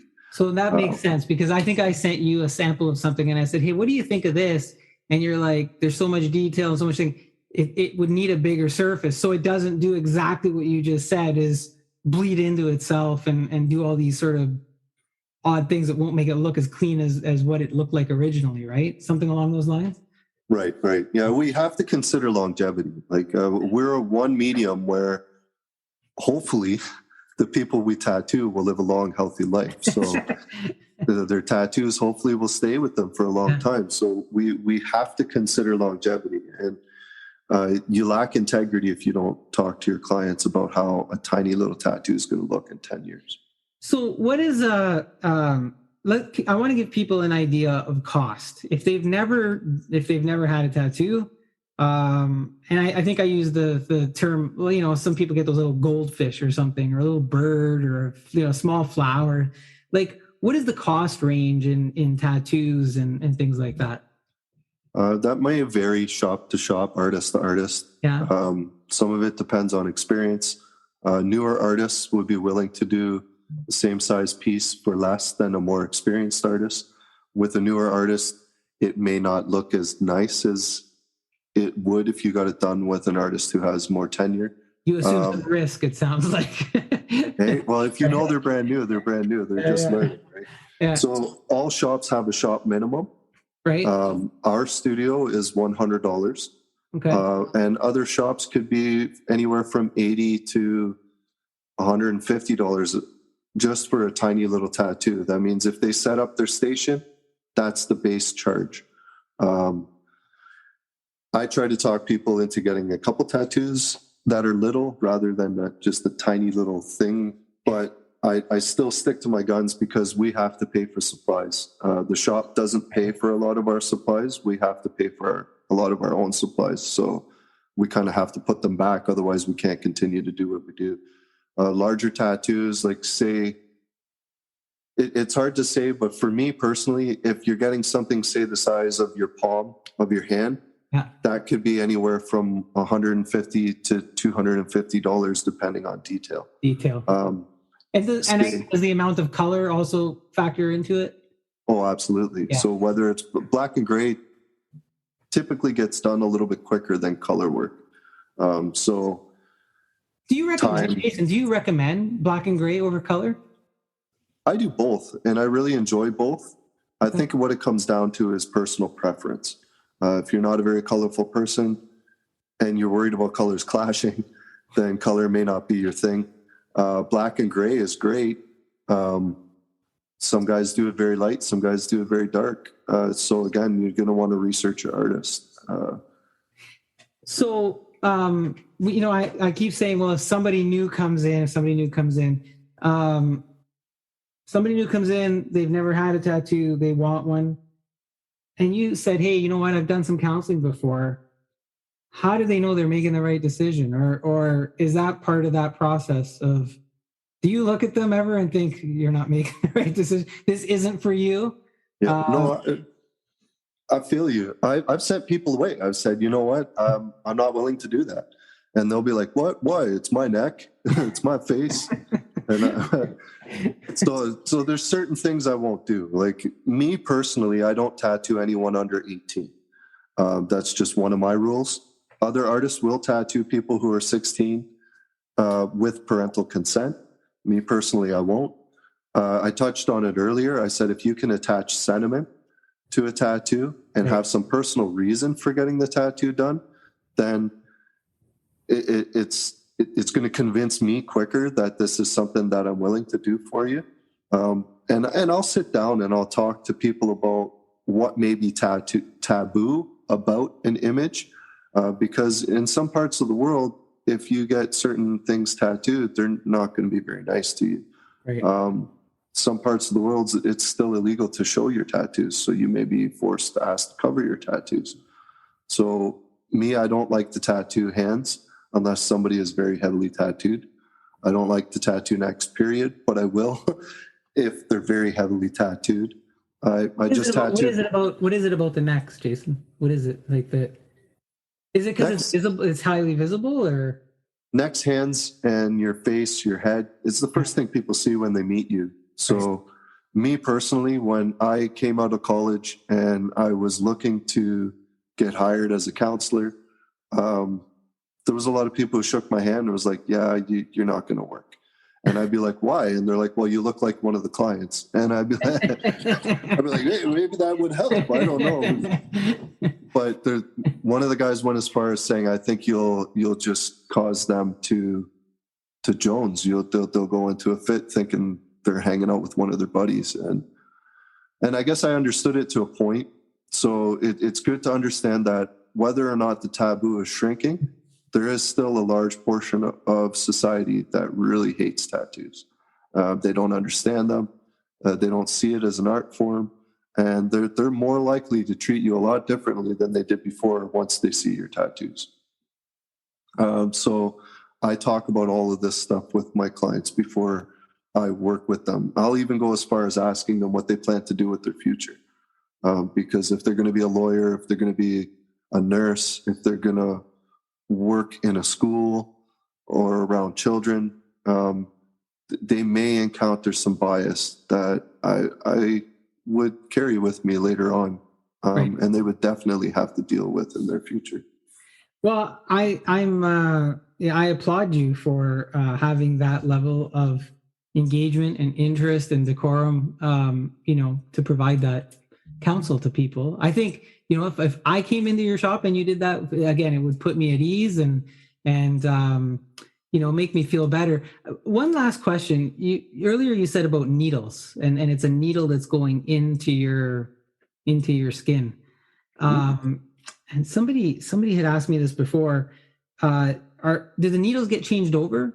Or are they? Is it like a dentist where they get sanitized, or what is the needle? They come in a package and you put them in a tool or something, or?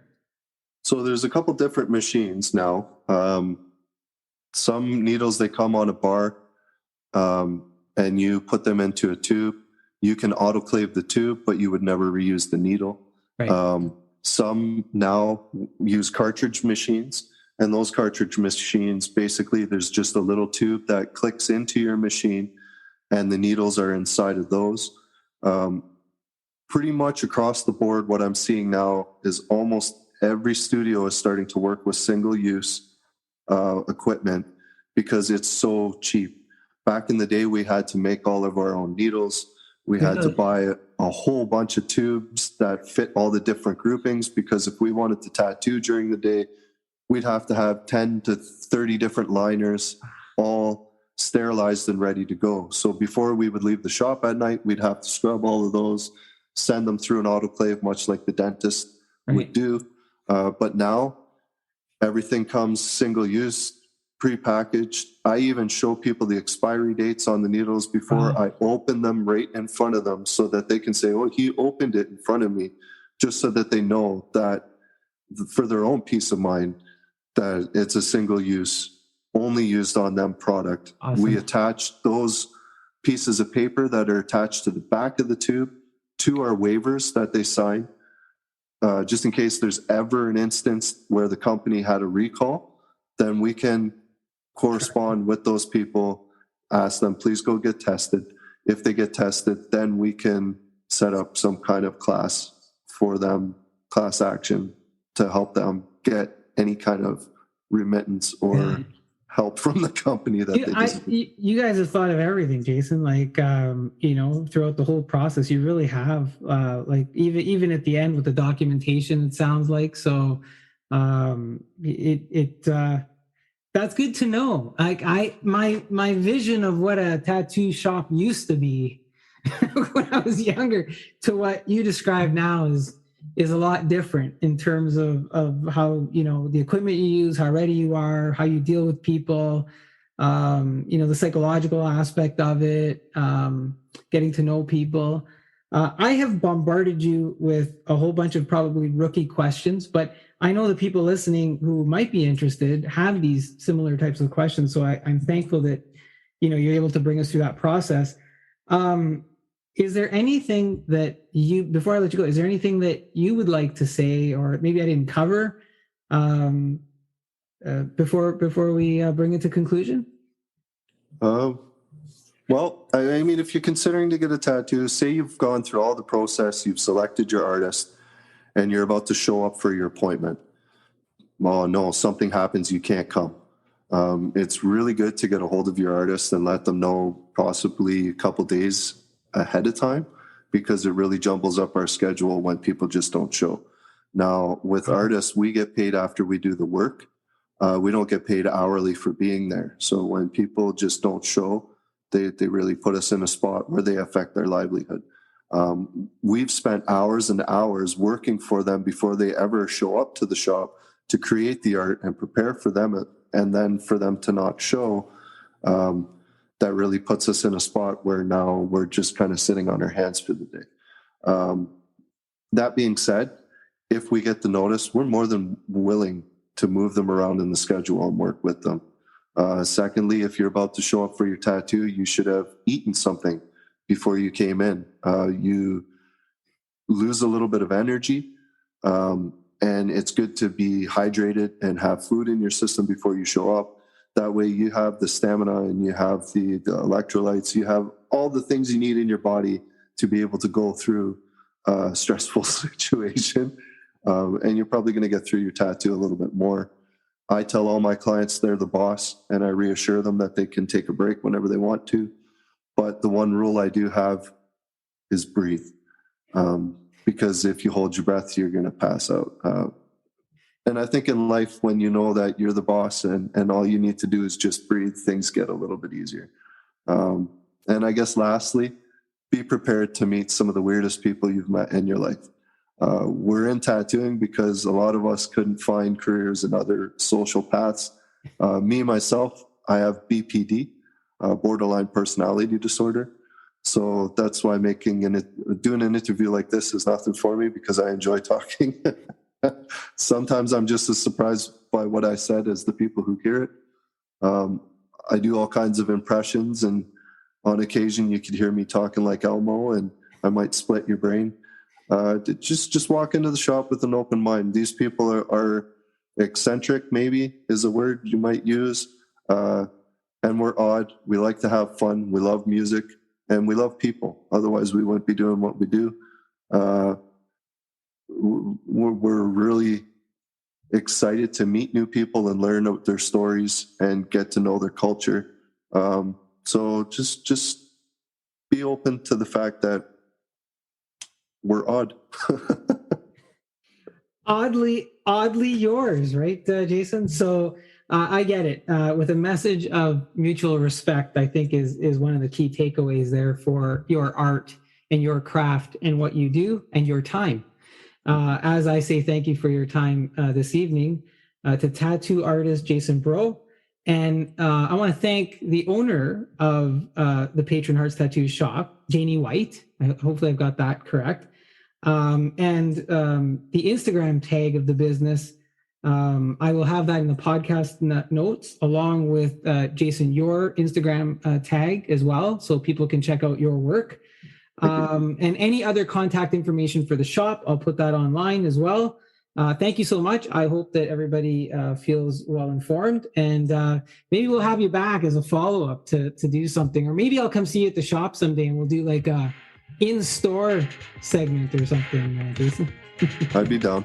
And everybody else at the shop said they're excited to hear the podcast, and I think they would be down too.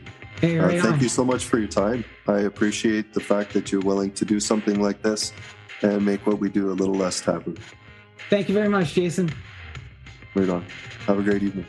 That is Jason Breau from Patron Heart Tattoos, helping us get inked.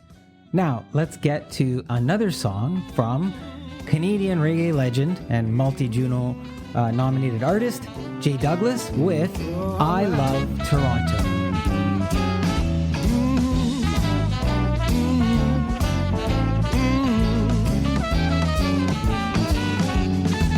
No more hiding, no more fooling around.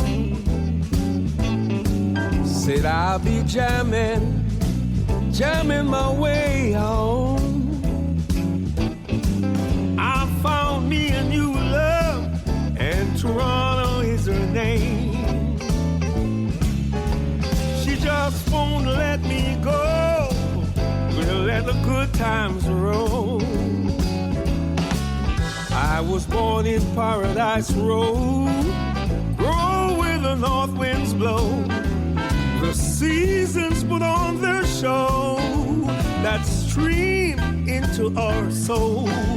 Toronto, she's so pretty, ooh, making my life so rich.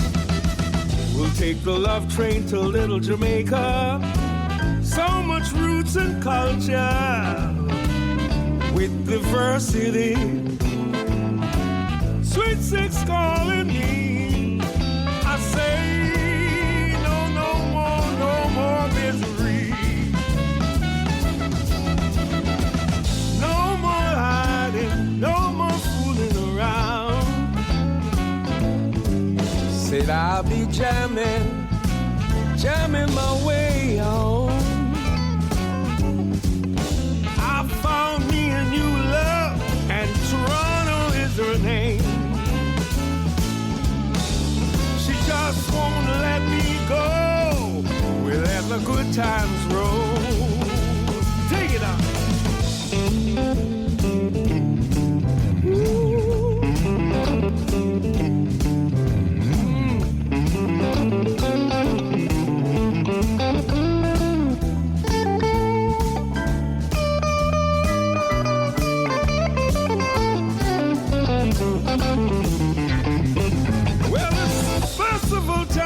Birds are singing, children playing with their leaves. The yellow moon dance with the Great Lake. We'll sing at the Rex and rock at the Drake. Toronto, I love you so. You're mine, sweet, sweet home. No more hiding, no more fooling around. Said I'll be jamming my way home.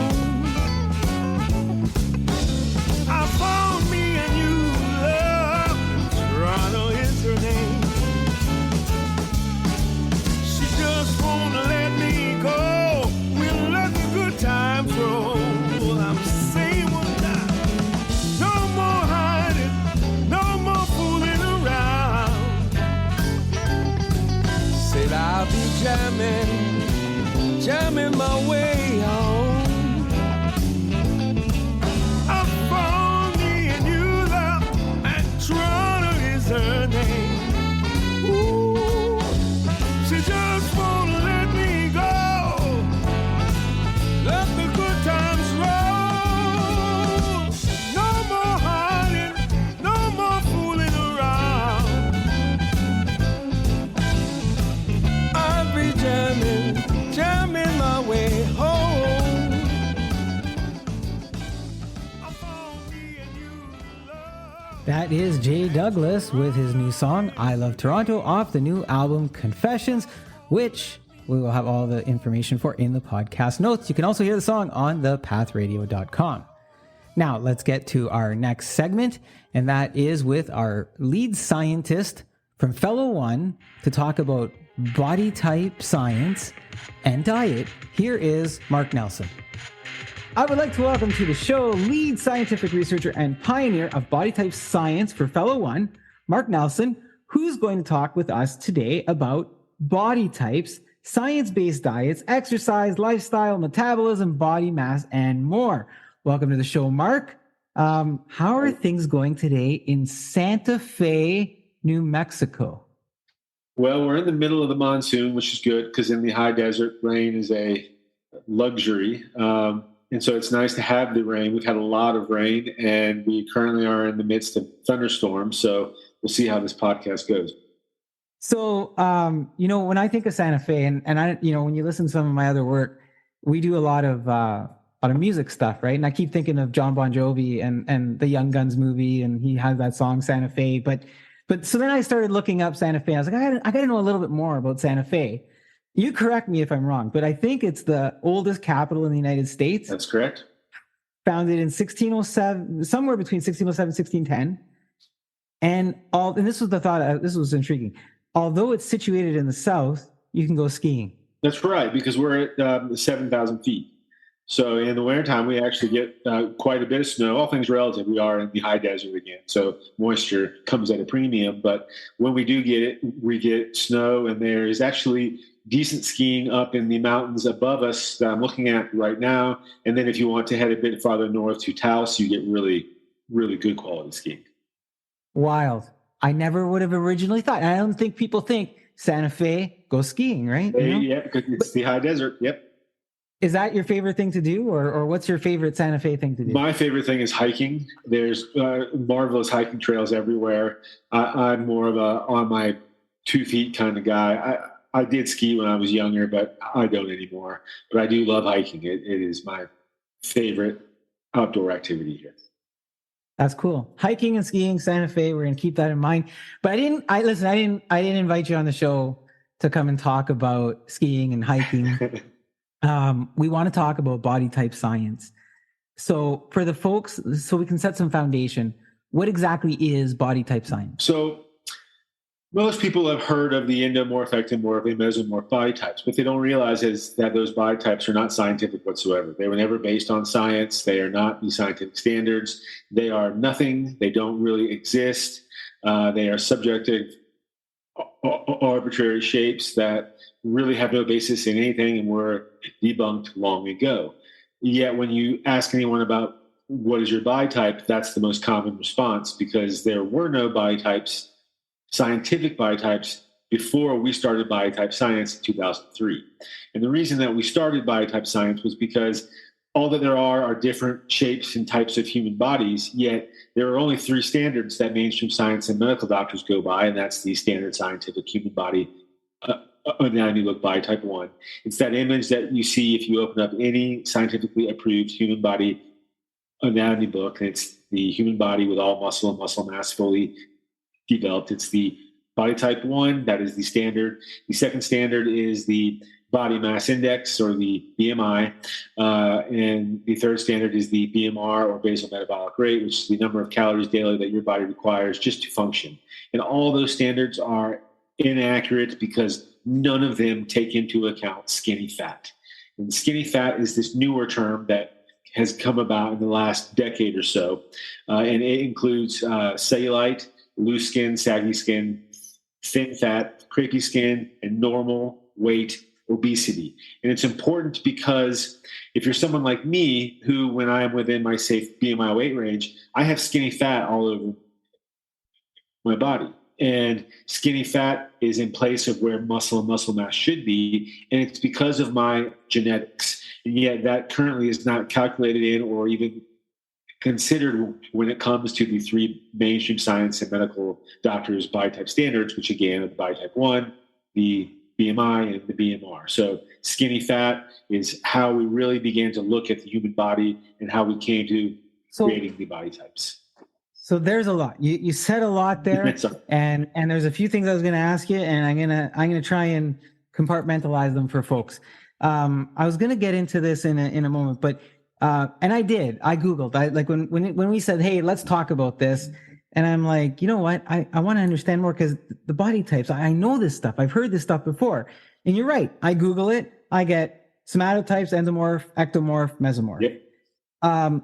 And now you're saying, well, look, the current mainstream science and the medical doctor body type standards, those aren't accurate the way that those are coming through to us.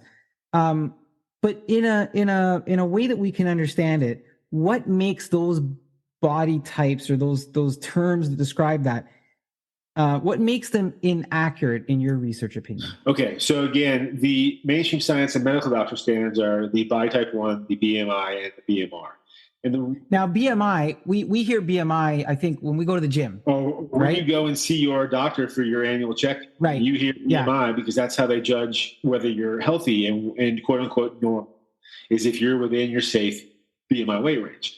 But the BMI is not an accurate standard right now. And we're not knocking the fact that we have standards. We like scientific standards because it's how we understand things and it's how we judge things so that we can, understand in terms of health and such. So we're not knocking the standards. We're simply saying that these standards are inaccurate. They need to be strengthened and made more accurate.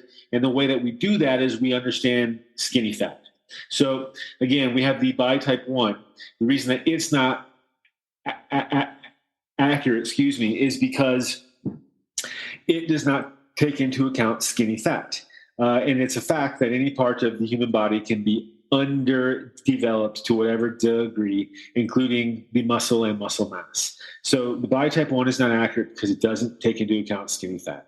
BMI, same thing. It's not taking into account skinny fat. So if you are well within your safe BMI weight range and you're someone like me who still has skinny fat all over my body, even when I'm well within my safe BMI weight range, I have what's called normal weight obesity, meaning that I have too much fat on my body, even though I'm well within my safe BMI weight range. It's genetic. And the reason that I have skinny fat on my body in places where I should have muscle is because of my genes.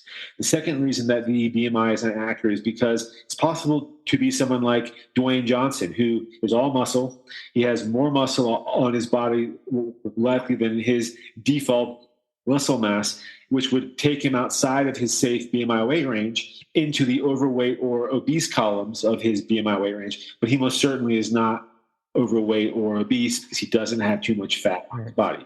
The third standard, the BMR, same thing. It doesn't take into account skinny fat. Why does that matter? Because if you're someone like me who is normal weight obese, 1 pound of muscle burns 6 calories daily, but 1 pound of skinny fat and fat only burns 2 to 3 calories daily. So if you're going by your standard BMR, whether it's the Mifflin or the Harris Benedict, you're likely still eating too many calories because you have skinny fat on your body where there should be muscle and muscle mass. So the reason that all three of those mainstream science and medical doctor body type standards, the body type 1, the BMI, and the BMR, are not accurate is because they do not take into account skinny fat. Okay. And now skinny fat, and you've used it in examples in the comparison, and you've referenced yourself, your skinny fat. Correct. Break down the skinny fat phenomenon for us again. Yeah. So it's only been around now for the last decade or so in terms of the terminology to understand it. I obviously had skinny fat all the way back, as far back as 8 years old, really my entire life. But I first began to notice it when I was 8 years old. But so skinny fat, again, there was no term for it when I was 8 years old. I would go and see the doctor and they would do my weight and height and calculate my BMI. And if I was within my safe BMI, I was a body type 1, and that was that. And it didn't matter that I would show them, hey, what's up with all this fat all over my body? Even though I'm skinny, I'm well within my safe BMI weight range, but all I have is fat all over my body where there should be muscle and muscle mass. And doctors didn't care because all that they used was the BMI. And so skinny fat finally started to come into play, again, about a decade or so ago, when we started noticing that there's cellulite, there's loose skin, saggy skin, and thin fat, which is basically, if it's not cellulite and there's no other real category for it, it's thin fat or crepey skin. All these things, right, are things that are on the human body, and you can have it if you're fat or overweight or obese, but you can also have it if you're a skinny person like me. When I was within my safe BMI weight range, or am, I have skinny fat. So it's just it's something that is genetic. It usually isn't seen on the human body until you start to reach your mid-20s. But the fact of the matter is there are a lot of people who are younger than that who experience skinny fat. So is that right? So as I digest what you're saying, we have typically in the past said, well, that person is skinny or fits this body type based on our understanding of what skinny or fat might be. But we can have a person who looks skinny from what we understand skinny to be, but have fat content on their body or other characteristics that sort of describe this skinny fat, that kind of go, you know what? You look healthy in terms of all these things over here, or everything kind of fits this description, but there's some other things to consider because you still have this fat content that we're sort of ignoring because it fits these other criteria.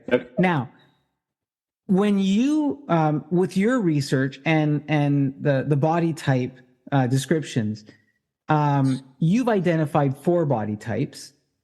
In a way that we can consume this, if we're hearing these body types for the first time, and I know there's a lot here. I know, like, as I've tried to digest it, there's a lot there. So, what are they? What are the characteristics in the 4 body types that you've identified? And are we dealing with terms like BMI, BMR, mesomorph? Like, are we still dealing with these types of terms, or are they more simple? Or can you help us digest and understand what your 4 body types are? Yes. So the research on. So in terms of science, because we like to stick to science as much as possible, and just what is and what isn't. If we look at the human body in terms of how it's built, the scaffolding and structure, it's built on the bones, the spinal column, the vertebra, and then everything that sort of grows out from that scaffolding and structure. So it is a scientific genetic fact that any part of the human body can be underdeveloped to whatever degree. That includes the spine, if you have, say, scoliosis, right? And then it's also a genetic fact that every vertebra houses a specific set of of muscles, and with those muscles, muscle mass. And again, it's a fact that any of those can be underdeveloped.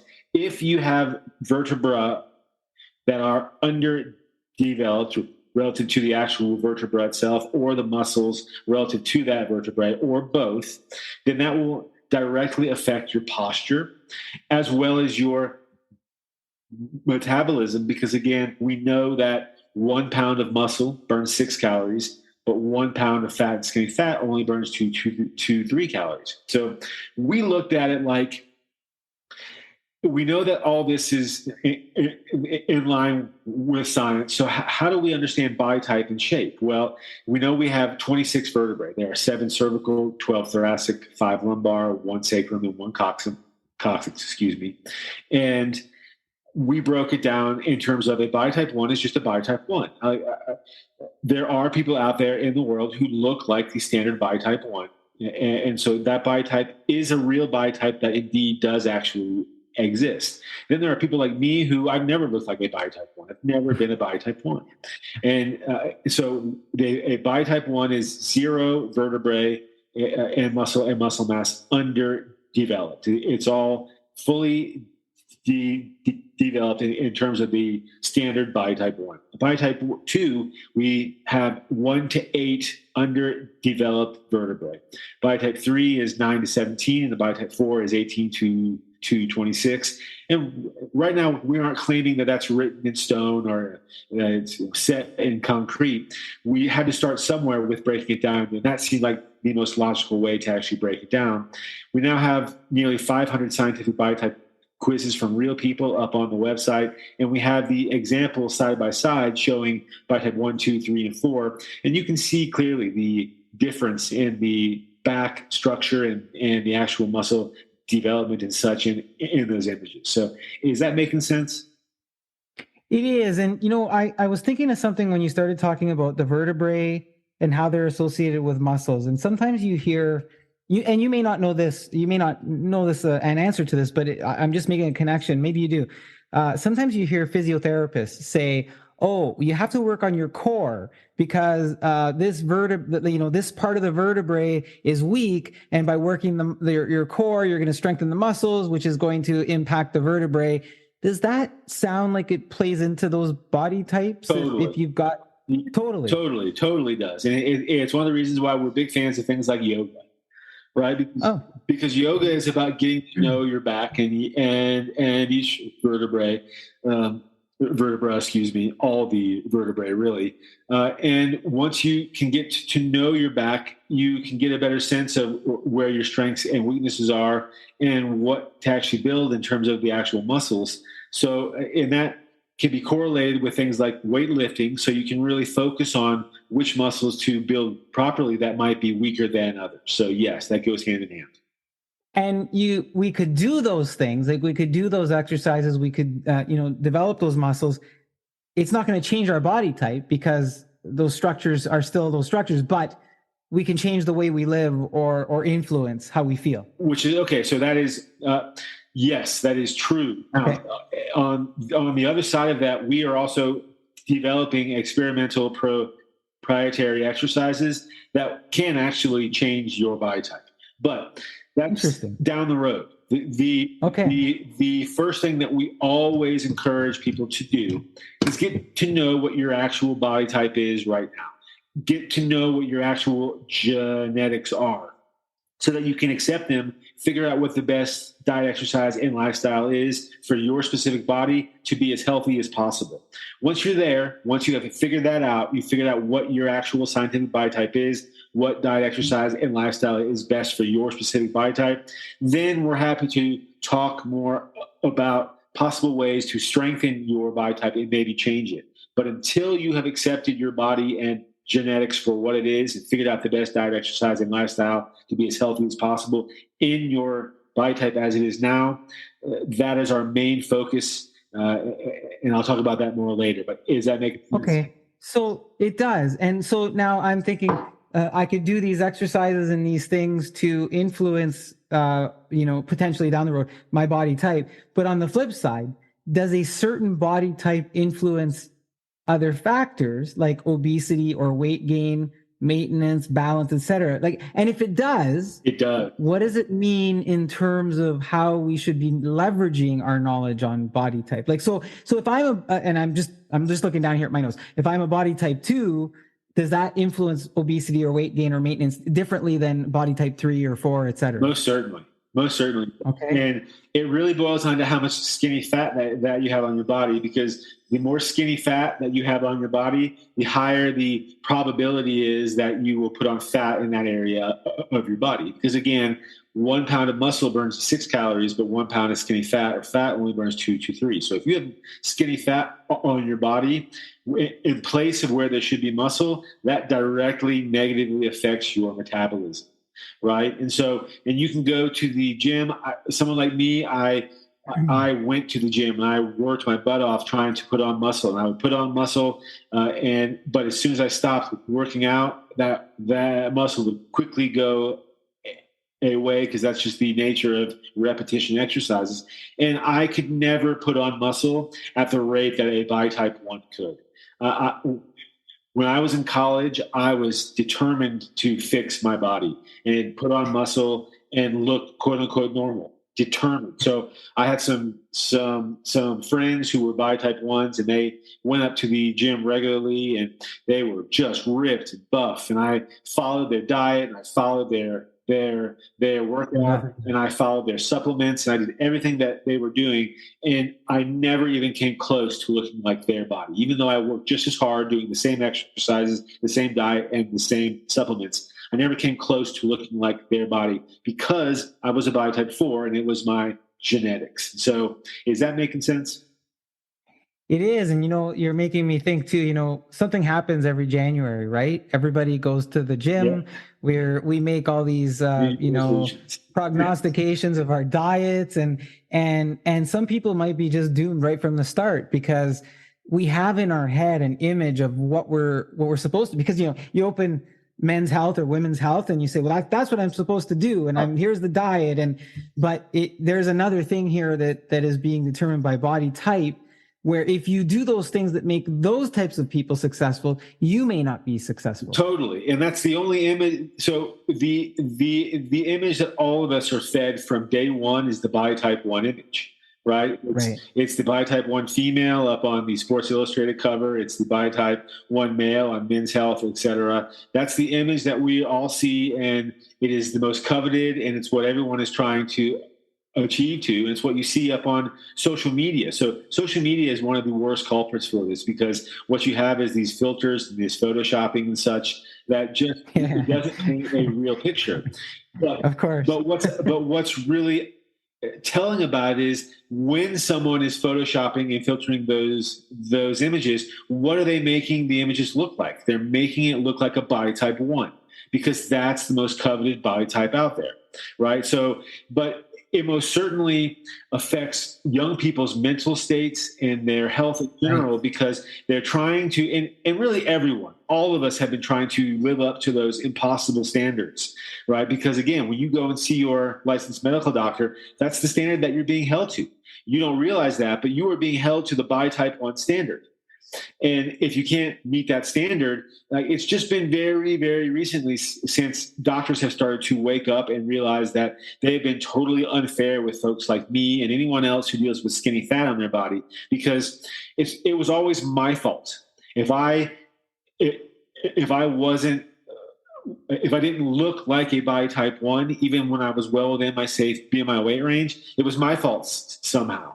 I was cheating on my diet, exercise, or lifestyle somehow, even though it was just my genetics. I simply didn't genetically have a body type 1, but that's the standard that I was being held to. It's the standard that everyone is being held to, and it's got to change. Marc, tell me this, for anybody who's a body type 4 or 3, can I be a body type 4 and still have hope that I can build some of that muscle mass or impact my skinny fat in a positive way? You can, but it is a lot of work. And again, the downside of the repetition exercises, you stop doing them, what happens? All that gain will go away. So do we have to do something different? You do. And that's why we are working on proprietary exercises. And I'll give a little overview on those, but I'm not going to give a whole lot, because again, I don't want people to focus on this part of things right now. But so think about the human body in terms of gravity. Gravity is the ultimate weight that is always pushing down on the human body, making it work. And we know this as a fact because when astronauts go into space, they have to work extra hard to maintain their bone mass and their muscle mass, even their teeth mass, et cetera, because all of that under zero gravity or less gravity, the body's not working nearly as hard. So it starts to get less in terms of all that mass. Right. So gravity, again, is that thing that's always pushing down on us and making our body work. So if we can find exercises that actually work in harmony with gravity, where we're building muscle, but it's the gravity that's helping us build that actual muscle, then unlike the repetition exercises, when you stop, if you do it in terms of gravity, you will have built that muscle relative to gravity, relative to your posture, relative to how you walk and such. And that muscle will have more of a tendency to hang around for the long term, because it's gravity that is working against that muscle to maintain it. So is that making sense? It does. It makes sense. I'm just thinking, from a balance, there's more of a balance perspective. We're targeting certain things that are custom to our true body types that you sort of given us a description for. I want to touch on something because earlier you said, hey, the website, which is fellow1.com. And correct me if I'm wrong. You said something there that says, we provide the only scientific body types in existence. That's right. And that the others are unscientific. That's correct. What makes these scientific versus the others unscientific? So, and I'm not disparaging the others. I'm just trying to establish an understanding between scientific and unscientific for this stuff. Right. So basically, for a body type to be a standard, for it to apply like anything else, like the actual BMI itself applies to all human beings because it takes into account the same general factors that apply to every human being. We want to say equally, but we know that the BMI is not totally accurate. It needs to be fixed, but that's the general idea of the BMI. It's height and weight that are calculated to give you this scale average so that or this scale rating so that if you're quote unquote normal, if you're at minimal risk for being overweight or obese, at moderate or at high risk. And it is that standard that, again, it really applies to every single human being. So first, all the other body types, there is no science that backs them up. There's zero science for the somatotypes. There's zero science for the hormone body types. We know that hormones do, in fact, affect the human body, and it can affect weight and such. But there's no evidence that it affects the shape of the body from day one. If you're born in a human body, unless a doctor has already diagnosed you with being abnormal in some way, and then you have that actual diagnosis, even then you're still a body type 1. Everyone is born into a body type 1. Everyone.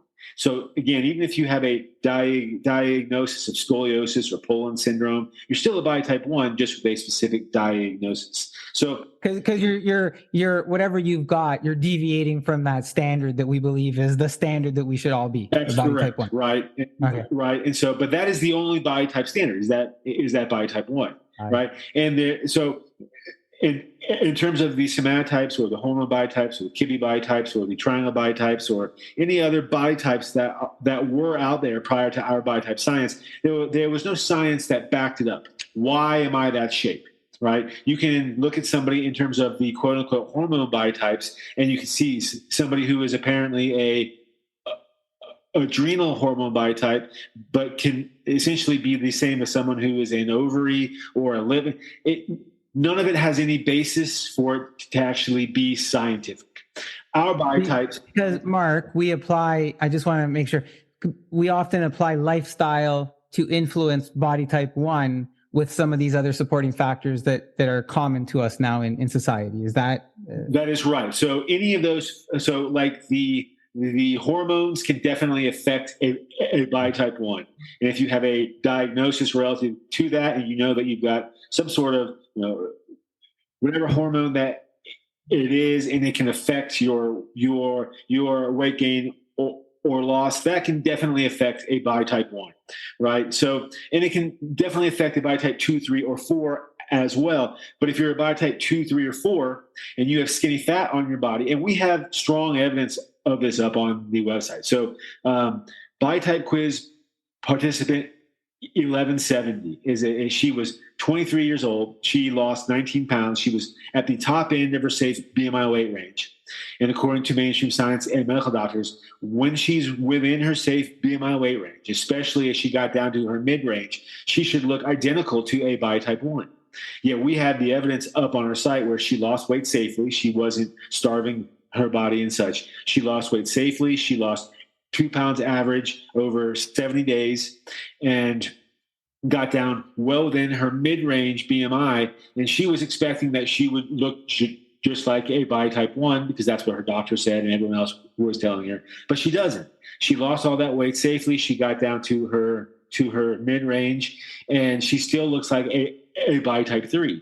And she was shocked, and all of her comments are actually up on her profile page. But what I'm getting at is, again, it is a scientific fact that right now, mainstream science and medical doctors, right, when you are within your safe BMI weight range, you are a body type 1 with all muscle and muscle mass fully developed. Yet all that we have is examples of people and folks who have taken the actual scientific body type quiz and who have answered clearly, I've never been a body type 1 in my entire life. Yet mainstream science and doctors say, no, everyone is born into a body type 1. The only reason that you're not a body type 1 is because you're eating too many calories daily above BMR. Once you lose the weight, stop eating so many calories, you'll look just like a body type 1 with all muscle and muscle mass. But we have the evidence up on our site that that is not true.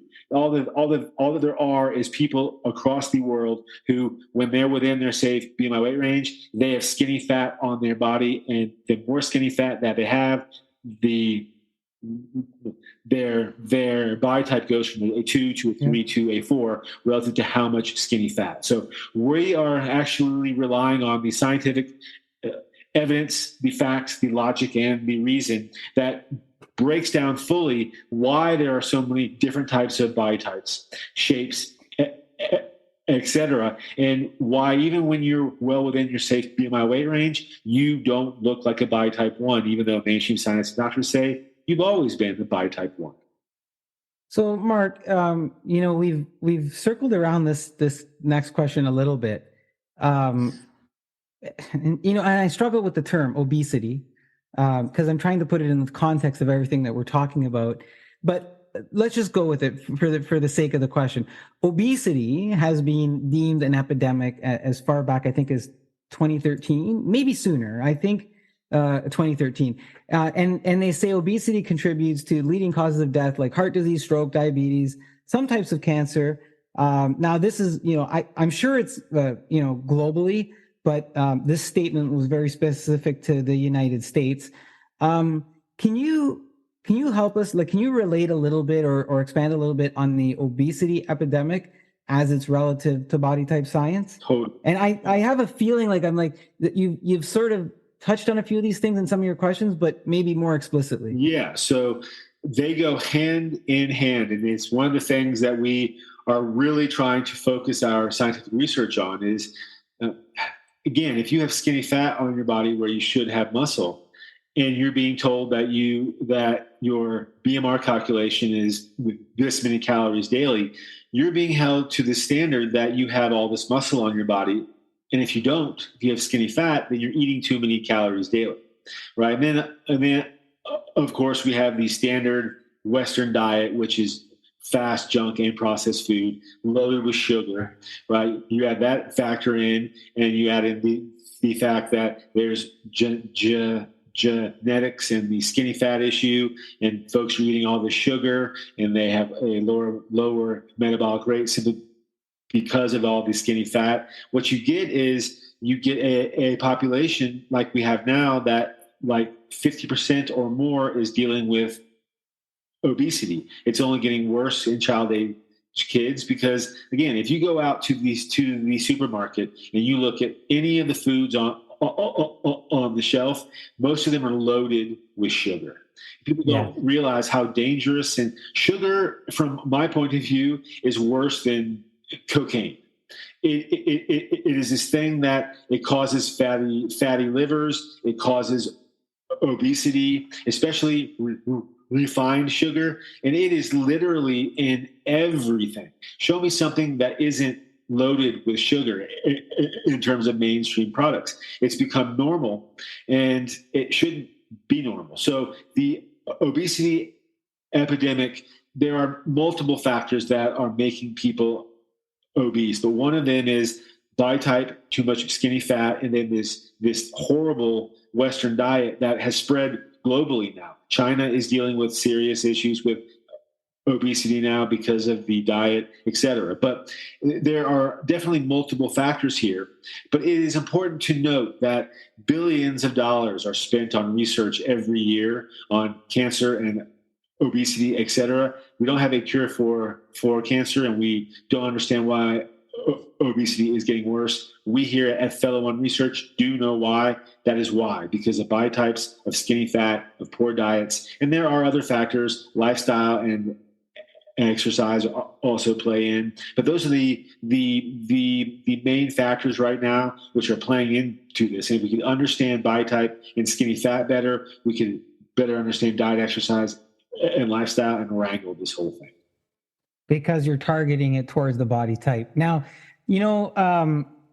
there's something else that came up in some of the content that I was reading that you've posted, and it's around the enteric nervous system, or ENS. But what really caught my attention was, we often say things like, I have this gut feeling, or you hear it in sports analogy, it's gut check time, or you're going into a busy time at work, at the office. Hey team, it's gut check time. And, but you've taken that, you've taken the gut feeling and the gut check time. And you talk about gut flora and the gut brain axis connection. And I'm sure the listeners are going, what are I get the gut feeling, I get the gut check. What are these other things? Can you share with us a little bit about that part of the research and understanding as well? Give us a gut feeling on this. Yeah, totally. So, the gut feeling up until recently was always considered more of a figure of speech, right? It was just metaphorical. It didn't really exist. Yeah. It totally exists. So the enteric brain is this network of like 100 million nerves that extends from your esophagus all the way down to essentially your rectum. And inside of that is the gut flora. And the two really play nicely hand in hand. Well, nicely when they're in a state of balance. So if your good bacteria are happy, you've kept them happy and you have fed them really good things like healthy whole foods, right? And other probiotics like yogurt and such that will help build those good bacteria. When those good bacteria are happy, they are creating things like dopamine and serotonin and GABA, and those chemicals, right? The amounts of those chemicals will affect your actual brain and your mood. And so all of that is playing in harmony with things. The only thing that and we're still rather young in this science, so we have a lot to actually learn about it all. But one of the things that we aren't looking at all yet is how much muscle we actually have on our body in general, but relative to our actual abdomen. So if you are lacking muscle and muscle mass relative to your abdomen, and you have more skinny fat there, that's also going to have a negative effect on things. It's what we here at Fellow One Research call holding the energy, being able to stand the heat. I think it was FDR who originally used the quote, if you can't stand the heat, then get out of the kitchen. Well, that's what they're really talking about is, and anyone who has been famous or is famous knows what I'm talking about, because if you can stand the heat well, if you can stand the actual pressure well, right, then you more than likely have well developed muscle relative to your abdominal area, no less. That will play into all of this. I'm going to sort of leave it there because we have so much research and I don't want to make too much speculation, but all those things go hand in hand. The actual enteric nervous system, the gut flora, and how much muscle that you have on your body relative to skinny fat, all that, are major players in this general conversation. So you've connected gut flora, good bacteria with healthy diet, exercise, lifestyle, and the underscoring thing here is back to body type science. You have a body type quiz on your website, fellow1.com. Sure. If someone wants to take that quiz, A, how do they do that? B, what do they do with that information? And C, everybody always wants to know, is there a cost? So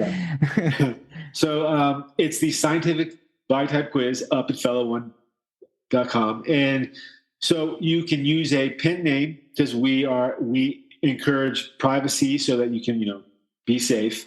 And there are no faces required in the required images, but they are required images because we have to have them to accurately process your quiz. But when you take that quiz, what we are identifying is the skinny fat on your body, where you have tendencies to put on fat. We look at other variables like family history, genetics in general, whether you've ever been diagnosed with any abnormalities, any hormone imbalances and such. And all that we will then calculate in to identify what your,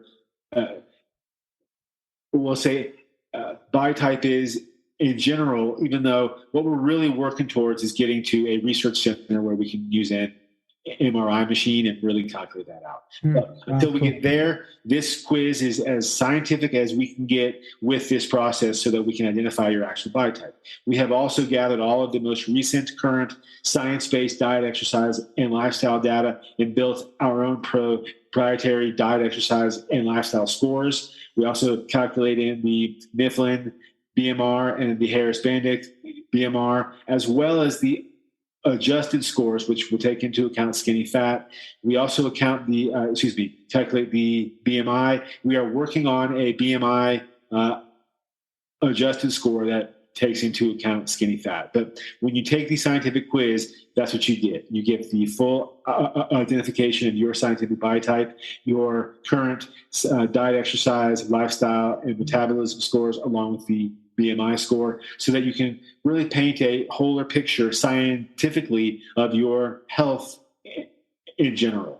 So that is the scientific body type quiz. We also have the scientific weight loss program diary, which uses the scientific body type quiz as its base, and then you can track your science-based diet, exercise, and lifestyle data. You can invite friends and family to join the conversation for free to support your journey, etc. And you can track your actual images and see your progress, yada, yada. So that's the diary. Cool. And that's the two main things up on our site. And is this, you become part of the research team, or is there a cost associated with it? Right. So the actual cost, you can get a free coupon at the start of each month, but they go quickly. Really? Okay. The actual scientific body type quiz is on a sliding scale. I want to say it's from $5.99 to $14.99. So we're trying to accommodate as many people as possible, but please keep in mind that it's taken a lot to build this, test it, and get it working. And then we have to process every quiz, all the images and such. So that's what the actual cost is. And then when I get these reports or the diaries, I'm able to use that information to sort of, what do I do next? What are my next steps? Is that the idea? That is. And so basically, you have a strong sense of where you are in terms of the current science. You can then, again, sign up for if you sign up for the advanced weight loss program diary, you'll get access to the expert diet, exercise, and lifestyle support team, which we call Task Gnosis, if you think of like Siri or Alexa, right? So, but it's basically a way where you have access to an expert team that you can ask science-based diet, exercise, and lifestyle questions to help clarify things so that you can figure out what is the best diet, exercise, and lifestyle for my specific body type. Marc, where do nutritionists fall into this equation? That's great. We are actually looking at hiring a licensed nutritionist to come in and be a part of our team here, so that right now we use HiMoz, DA, and high Google SERP 1 links. But we would like to bring in a licensed nutritionist so that it just brings more credence to what we are doing. But yes, we think that is a move. It fits in, right? Like it's not something separate. It very much fits in. Totally. Listen, I've been grilling you with questions here, and you've given us some insights on body type science, supported by your research. You have it online, fellow1.com. I'm going to include that in the notes, of course. But as we bring our chat to conclusion, is there anything else you'd like to leave us with today?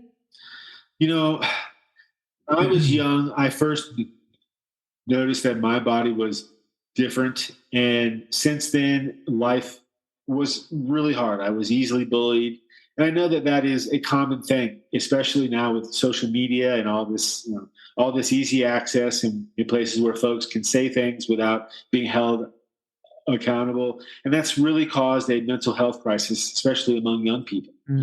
And so one of the things that I encourage is to educate yourself, to learn what the actual real science says about such things, so that you can really understand your body type. You can understand your genetics, what diet, exercise, and lifestyle works best for your specific genetic body type, so that you can rise above all this nonsense, whether it's social media, whether it's the regular media, whether it's the ads that you are seeing on television, that are saying this is the body type that you should have. There are many different body types. It is about accepting your body type for what it is, but understanding why it is that way, so that, again, you can be as healthy as possible in the short and long term. So please take the time to go to fellow1.com, read through all of our current research, understand your scientific body type, why it is the way that it is, figure out what the best diet, exercise, and lifestyle is for your specific body. Please be as healthy as possible. That helps us all out. It helps out the government and healthcare in general. Right now, with the obesity epidemic, one of the main worries is the astronomical costs that go with being obese in general, and all the negative effects that come with that. And our current healthcare system and healthcare in general is not sustainable. We've got to fix that before it's too late. Marc, thank you. That's Marc Nelson. He is the lead scientific researcher and pioneer of body type science at Fellow One. I will have Marc's contact info and websites in the podcast notes for everyone to check out. You gave us a good gut feeling, Marc. Thank you again. Thank you for having me on the show. All right, before we get to our next segment, let's hear from one of our friends of the podcast, recipesatmytable.com. Recipes at My Table is a work of family, love of food, and sharing of stories. The stories keep the memories alive and make every day a party in my kitchen. Join me for the sharing of traditional Italian recipes and so much more. Visit me at www.recipesatmytable.com. I would like to welcome to the show the Executive Director of the Kingston Literacy and Skills Organization, Christiane Wojcik. Welcome to the show. Hi there. How are you doing today? I'm great. Thank you so much for having me. Yeah, are you enjoying the summer? Oh, it's been beautiful. I love the weather in Southern Ontario in the summertime. There's so much to get outside and see and do and enjoy. It's a little bit short for my taste. I wish it was a few weeks longer, but I'm happy to take advantage of it wide. I'm with you. I'm a fan of make summer longer. So glad that you're enjoying it. I am too. So listen, you're here to educate us on KLNS, which stands for Kingston Literacy and Skills. What exactly is that, Christiane? So Kingston Literacy and Skills is a community agency that we really provide two services for free to those who are in Kingston and the surrounding areas. So one side of our agency and what we provide is literacy and basic skills training. And the word literacy can seem a little daunting sometimes because people think, oh, hey, I can read. It's really not that.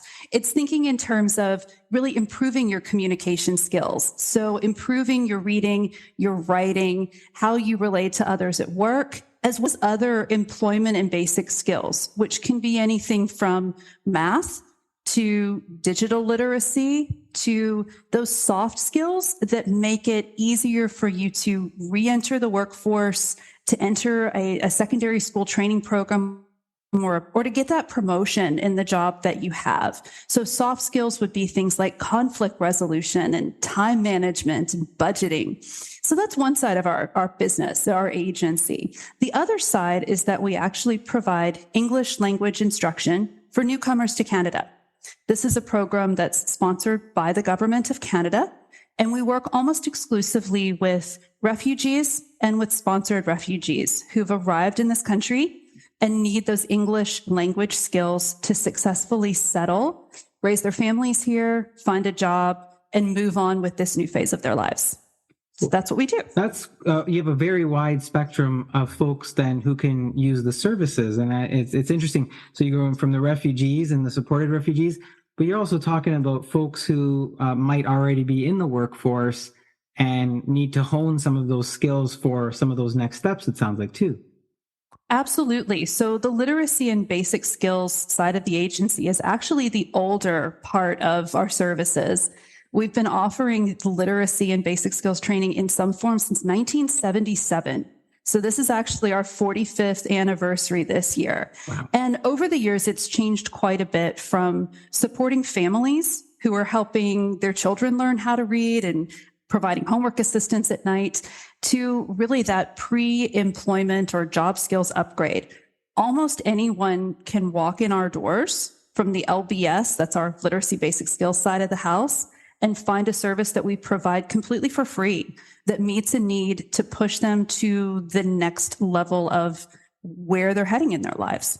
So I was going to actually ask you, I was going to say, how long has KLS been providing literacy and skills training? But you said 1977 was... 1977. So our official 45th anniversary month is September of this year. Oh, so we're right on the cusp of it. We're doing the 45th anniversary show with you then. That's much. awesome. That's true. Hey, right on. So now you said earlier, you talked about the Kingston, but do you have to be a resident of Kingston to take advantage of the services? No, you don't. So we do provide all of our services, including that language instruction piece for newcomers out of our Kingston site. And it truly in the surrounding communities. If you are outside of the area, you need transportation assistance, we can help you get to our site. But we have a second site as well, and that's in Napanee. So about 30 minutes to the west of us, and that has a little bit broader span and is more of our rural office. So from there, we reach into communities as close as Belleville and Deseronto, all the way up north into some of these southern counties here in Ontario. So really, it's a pretty wide. Now, what did you do during the pandemic? Did you do offline services, or did you modify it, or? We did a little bit of everything. So we were offering our core services online through Zoom and Teams. However, anybody could interact with us. Sometimes we had learners engaging on their smartphones. We provided curbside service. So a lot of cases, people who are a little hesitant about returning to school, they might not be comfortable with doing online learning. And let's face it, that was a big challenge for many, many people.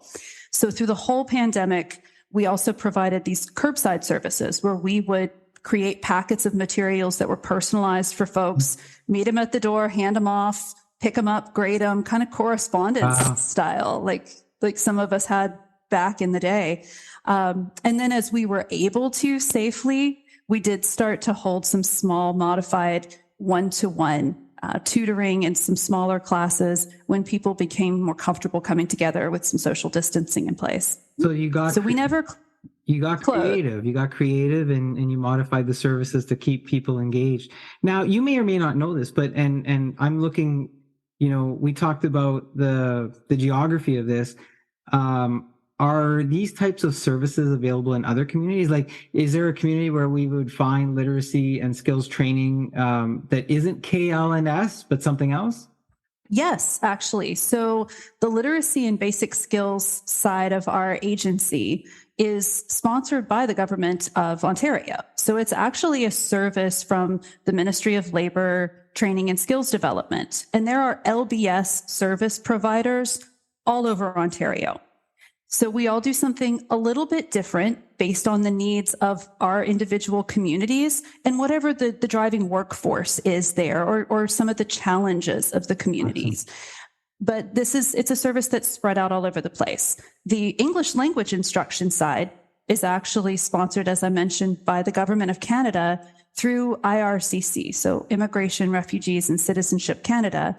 And so you can find a link provider, which is a language instruction for newcomers to Canada. You can find a link provider from coast to coast across Canada. Now, and I was going to say, if folks come to the KL&S website, which we're going to include in the podcast notes, and they're in a different community, could they use KL&S as a launch pad to say, help me, I'm in this other community? Is that a possibility? Absolutely. All they would have to do is simply send us an inquiry, just a quick little comment through the website. And we're connected to service providers across the country or across Ontario through a very complex network. Now, at the beginning, I'm not sure if I caught it. I thought you might have said that some of the services are free, but is there any cost to the training? Zero cost. None of our services have any cost. So we're completely funded by our government sponsorships and contracts, as well as through partnerships with the community. So we often run grant projects and special little programs to try some special interventions. But nothing that we do has any cost, including the supports that are provided for learners, which can include transportation to get to and from us, childcare, and even some other things that are what we call learner supports. So things that a learner might need to engage, but they might not be able to spend the cash out of their pocket on. And that can range from, headsets to accessibility and technology needs to all sorts of little things. Yeah, I was going to actually say to you, are there different supports available for new learners? Is that what some of those supports would be? Absolutely. So often the big ones are transportation and childcare.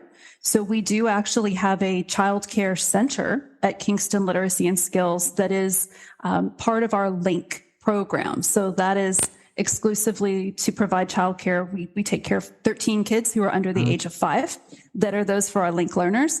But we also do other childcare programs to help our learners in general. So for example, just this summer, we ran a 7-week half-day art camp in conjunction with another community agency here, Kingston School of Art, to give the children of our learners something to do while school's out so their parents could work on our services elsewhere in the building. So that's all very encouraging. It's all very inviting, I think, for folks because I think, you think of, well, what does it cost me? How do I get there? What if I have all these accommodations? Maybe another thought or another question is, how long is the training? So if I need training, what would folks be looking at in terms of length?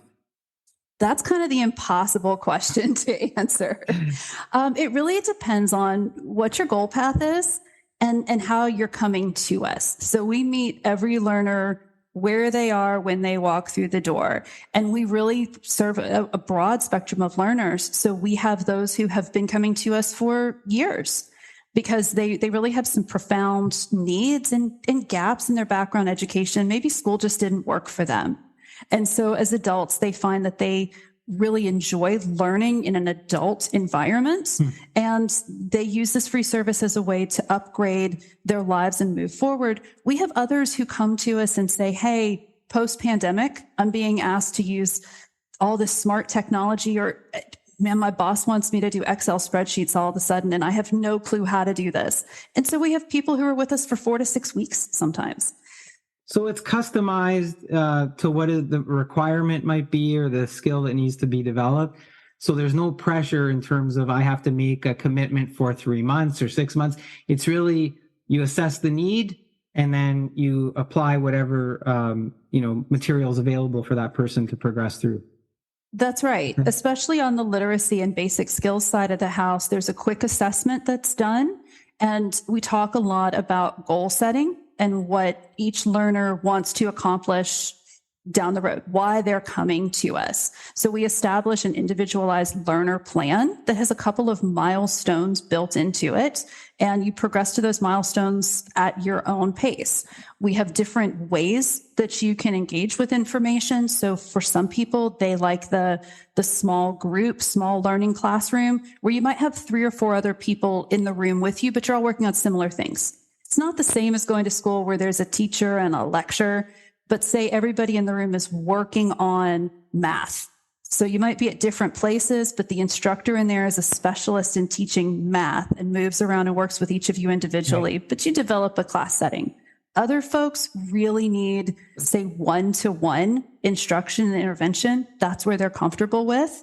And we can provide that as well, where they're just paired up with a teacher or a volunteer tutor who has an expertise in the area that the learner really needs to focus on.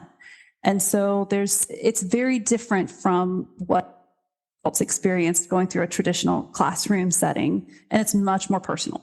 So, Christiane, if I'm a new learner, if I haven't done this before, I might feel a little intimidated still. Sure.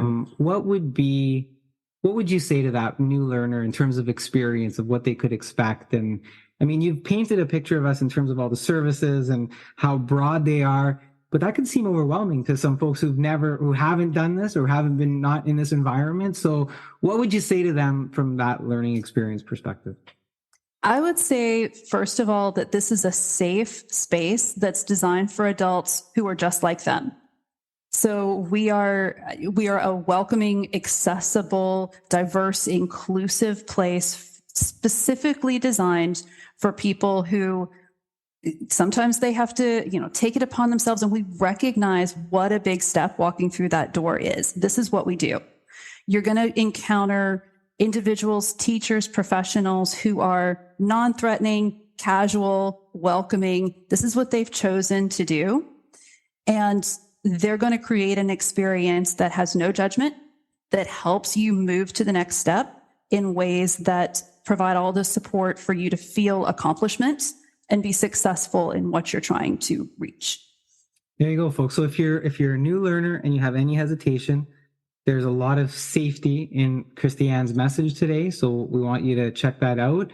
And if you have any hesitation, talk and get some more insight on this. Now, from a community perspective, for folks who are listening today to our conversation, how could they support the Kingston Literacy and Skills? Two big ways they can support. One is to get involved in terms of volunteering.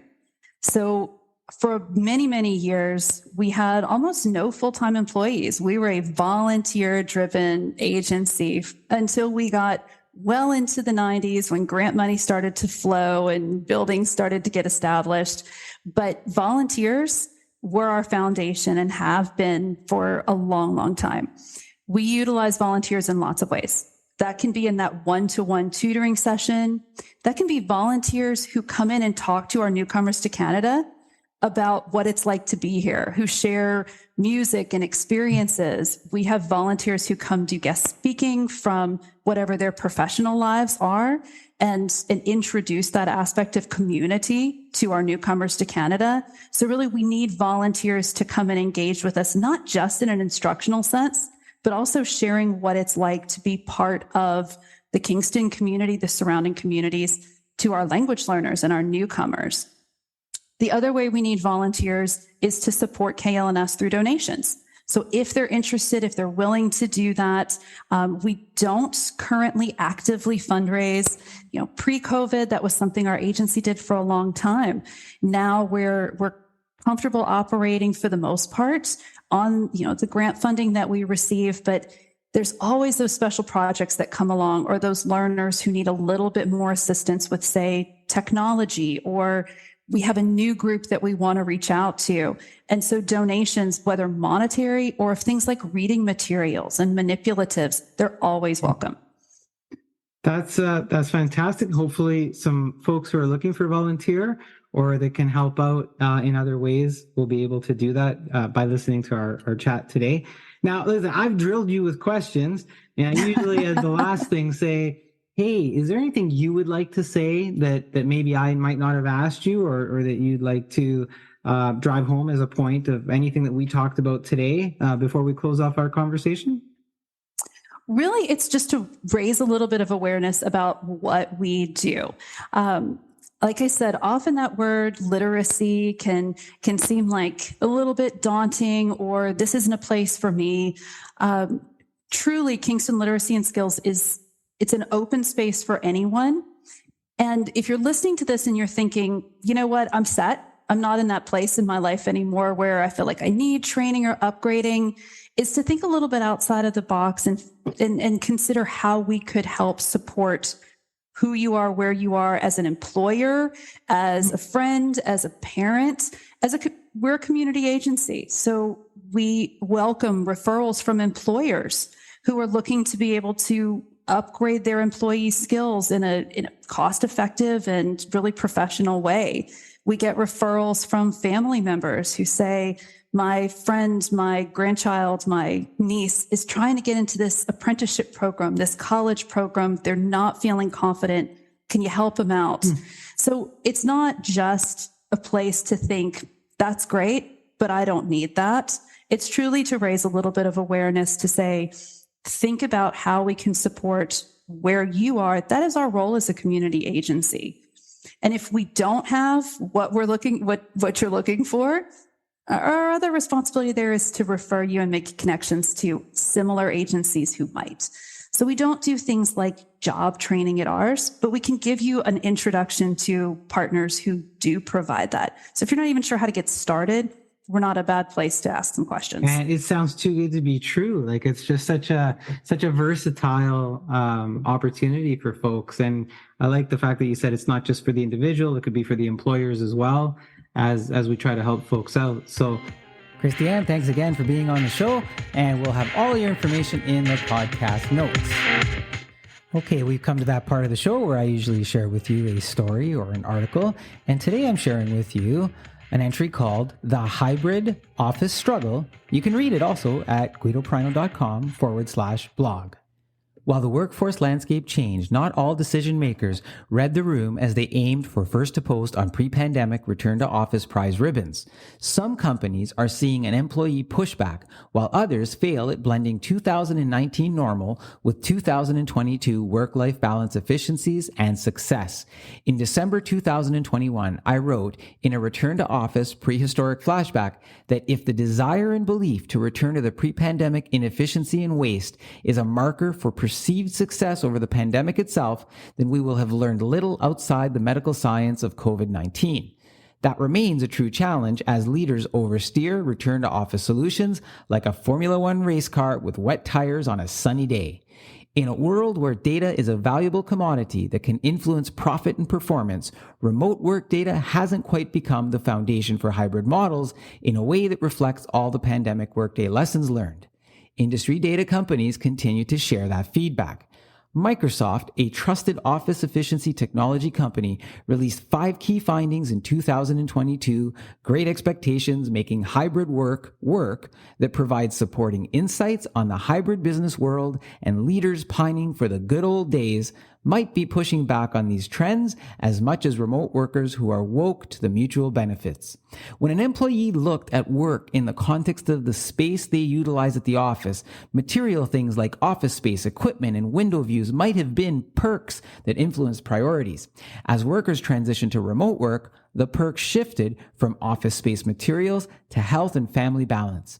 53% of employees are more likely to prioritize health and well-being over work than before the pandemic, reports Microsoft in this study. Employees are asking a simple question: is it worth going into an office to do work that I can do just as or even more effectively and efficiently at home, while also having a better health and family life? If the answer is no, they're not buying into the necessity for pre-pandemic normal to satisfy reasons outside of their benefit structure. Microsoft identified the top 5 reasons employees left their job. 1, mental health. 2, work-life balance. 3, COVID risks. 4, lack of confidence in the leadership. 5, lack of flexible work hours and location. Comparatively, failed recognition or lack of raises was lower on the list, whereas in the past it would have been much higher. The trend continues to favor those companies who are supporting more remote work opportunities than in-office, as 68% of workers have or are planning to move so they can continue to work remotely. There are also 2 trends tied to leadership tangled in value and virtue. The first is that managers are being caught between employee expectations and leadership mandates. Microsoft reported that over half, 54% of managers, feel leadership at their company is out of touch with employee expectations. 74% say they don't have influence over resources they need to make changes on behalf of their team. So, in the process of grasping at the way things used to be, managers are being caught between the frontline realities, and the backroom idealists. In addition to managers influencing positive culture by understanding employee needs and maintaining current success, if there is a need to have some employees return to an office, the value must be communicated and the journey to the office made worthwhile. Microsoft reported that 38% of hybrid employees say their biggest challenge is knowing when and why to come into the office. It's clear that not everyone needs to be in an office for continued success. It's also clear that the tools and means for flexibility are proven. Executives must empower their leadership teams and use the feedback to design the hybrid models accordingly. As the remote technology proved its worth, maintaining and exceeding deliverables, it also demonstrated that meeting culture had not changed. Microsoft reported that since February 2020, the average Teams user saw a 252% increase in their weekly meeting time, and the number of weekly meetings increased 153%. So, while flexibility was achieved in work location, it didn't necessarily translate to workload and effort. That alone should be a head scratcher for any leader who still ties their anchor to the SS Office minnow in opposition of remote work and viable hybrid models. Flexibility needs to include an understanding of the work culture itself, and that has been a challenge with decades of regurgitated solutions as leaders come and go along with the centralization and decentralization of technologies across all industries. The requirement to truly understand people is at the core of flexibility success. Ensuring that people are understood and that the relationships continue to grow within and across teams has been one of the bigger challenges of remote work. It will continue to grow as an issue if leaders are incapable of bringing together hybrid and in-office workers. Microsoft reported that 66% of respondents say doing informal coffee chats virtually feels like more of a chore than an in-person get-together. That said, the tools are in place to support the hybrid model, providing that some fundamentals like trust, transparency, open communication, honesty, and integrity are demonstrated in a genuine and sincere manner. Relationship building must and can evolve if the organization is willing to support the culture to do it. The hybrid work model might be one of the easiest, most efficient, and effective changes to how people work in the last 100 years. While the past was marked by technology advances that made everyday living easier, the last 2 years has catapulted society to a new way of working that has eliminated geographic boundaries, shown the positive impacts to the environment, increased people's capability for better health, and brought families closer together. The change was so long overdue that nature seemingly forced it on the world. The only real question is, are the decision makers listening or still struggling with hybrid work plans on foolscap paper? This is an opinion article by me, Guido Perino of the Monthly Social Podcast. We're approaching the end of the show. Hope to see everybody in October. Let's take it out with Jay Douglas and Darlin', I'm Yours. My love and respect to the wanderers, Buddhas and Clive, and our gratitude to the Blues Busters, Philip James and Lloyd Campbell. I'm yours, don't leave me. I'm yours, it's true. I'm yours, don't leave me. I belong to you.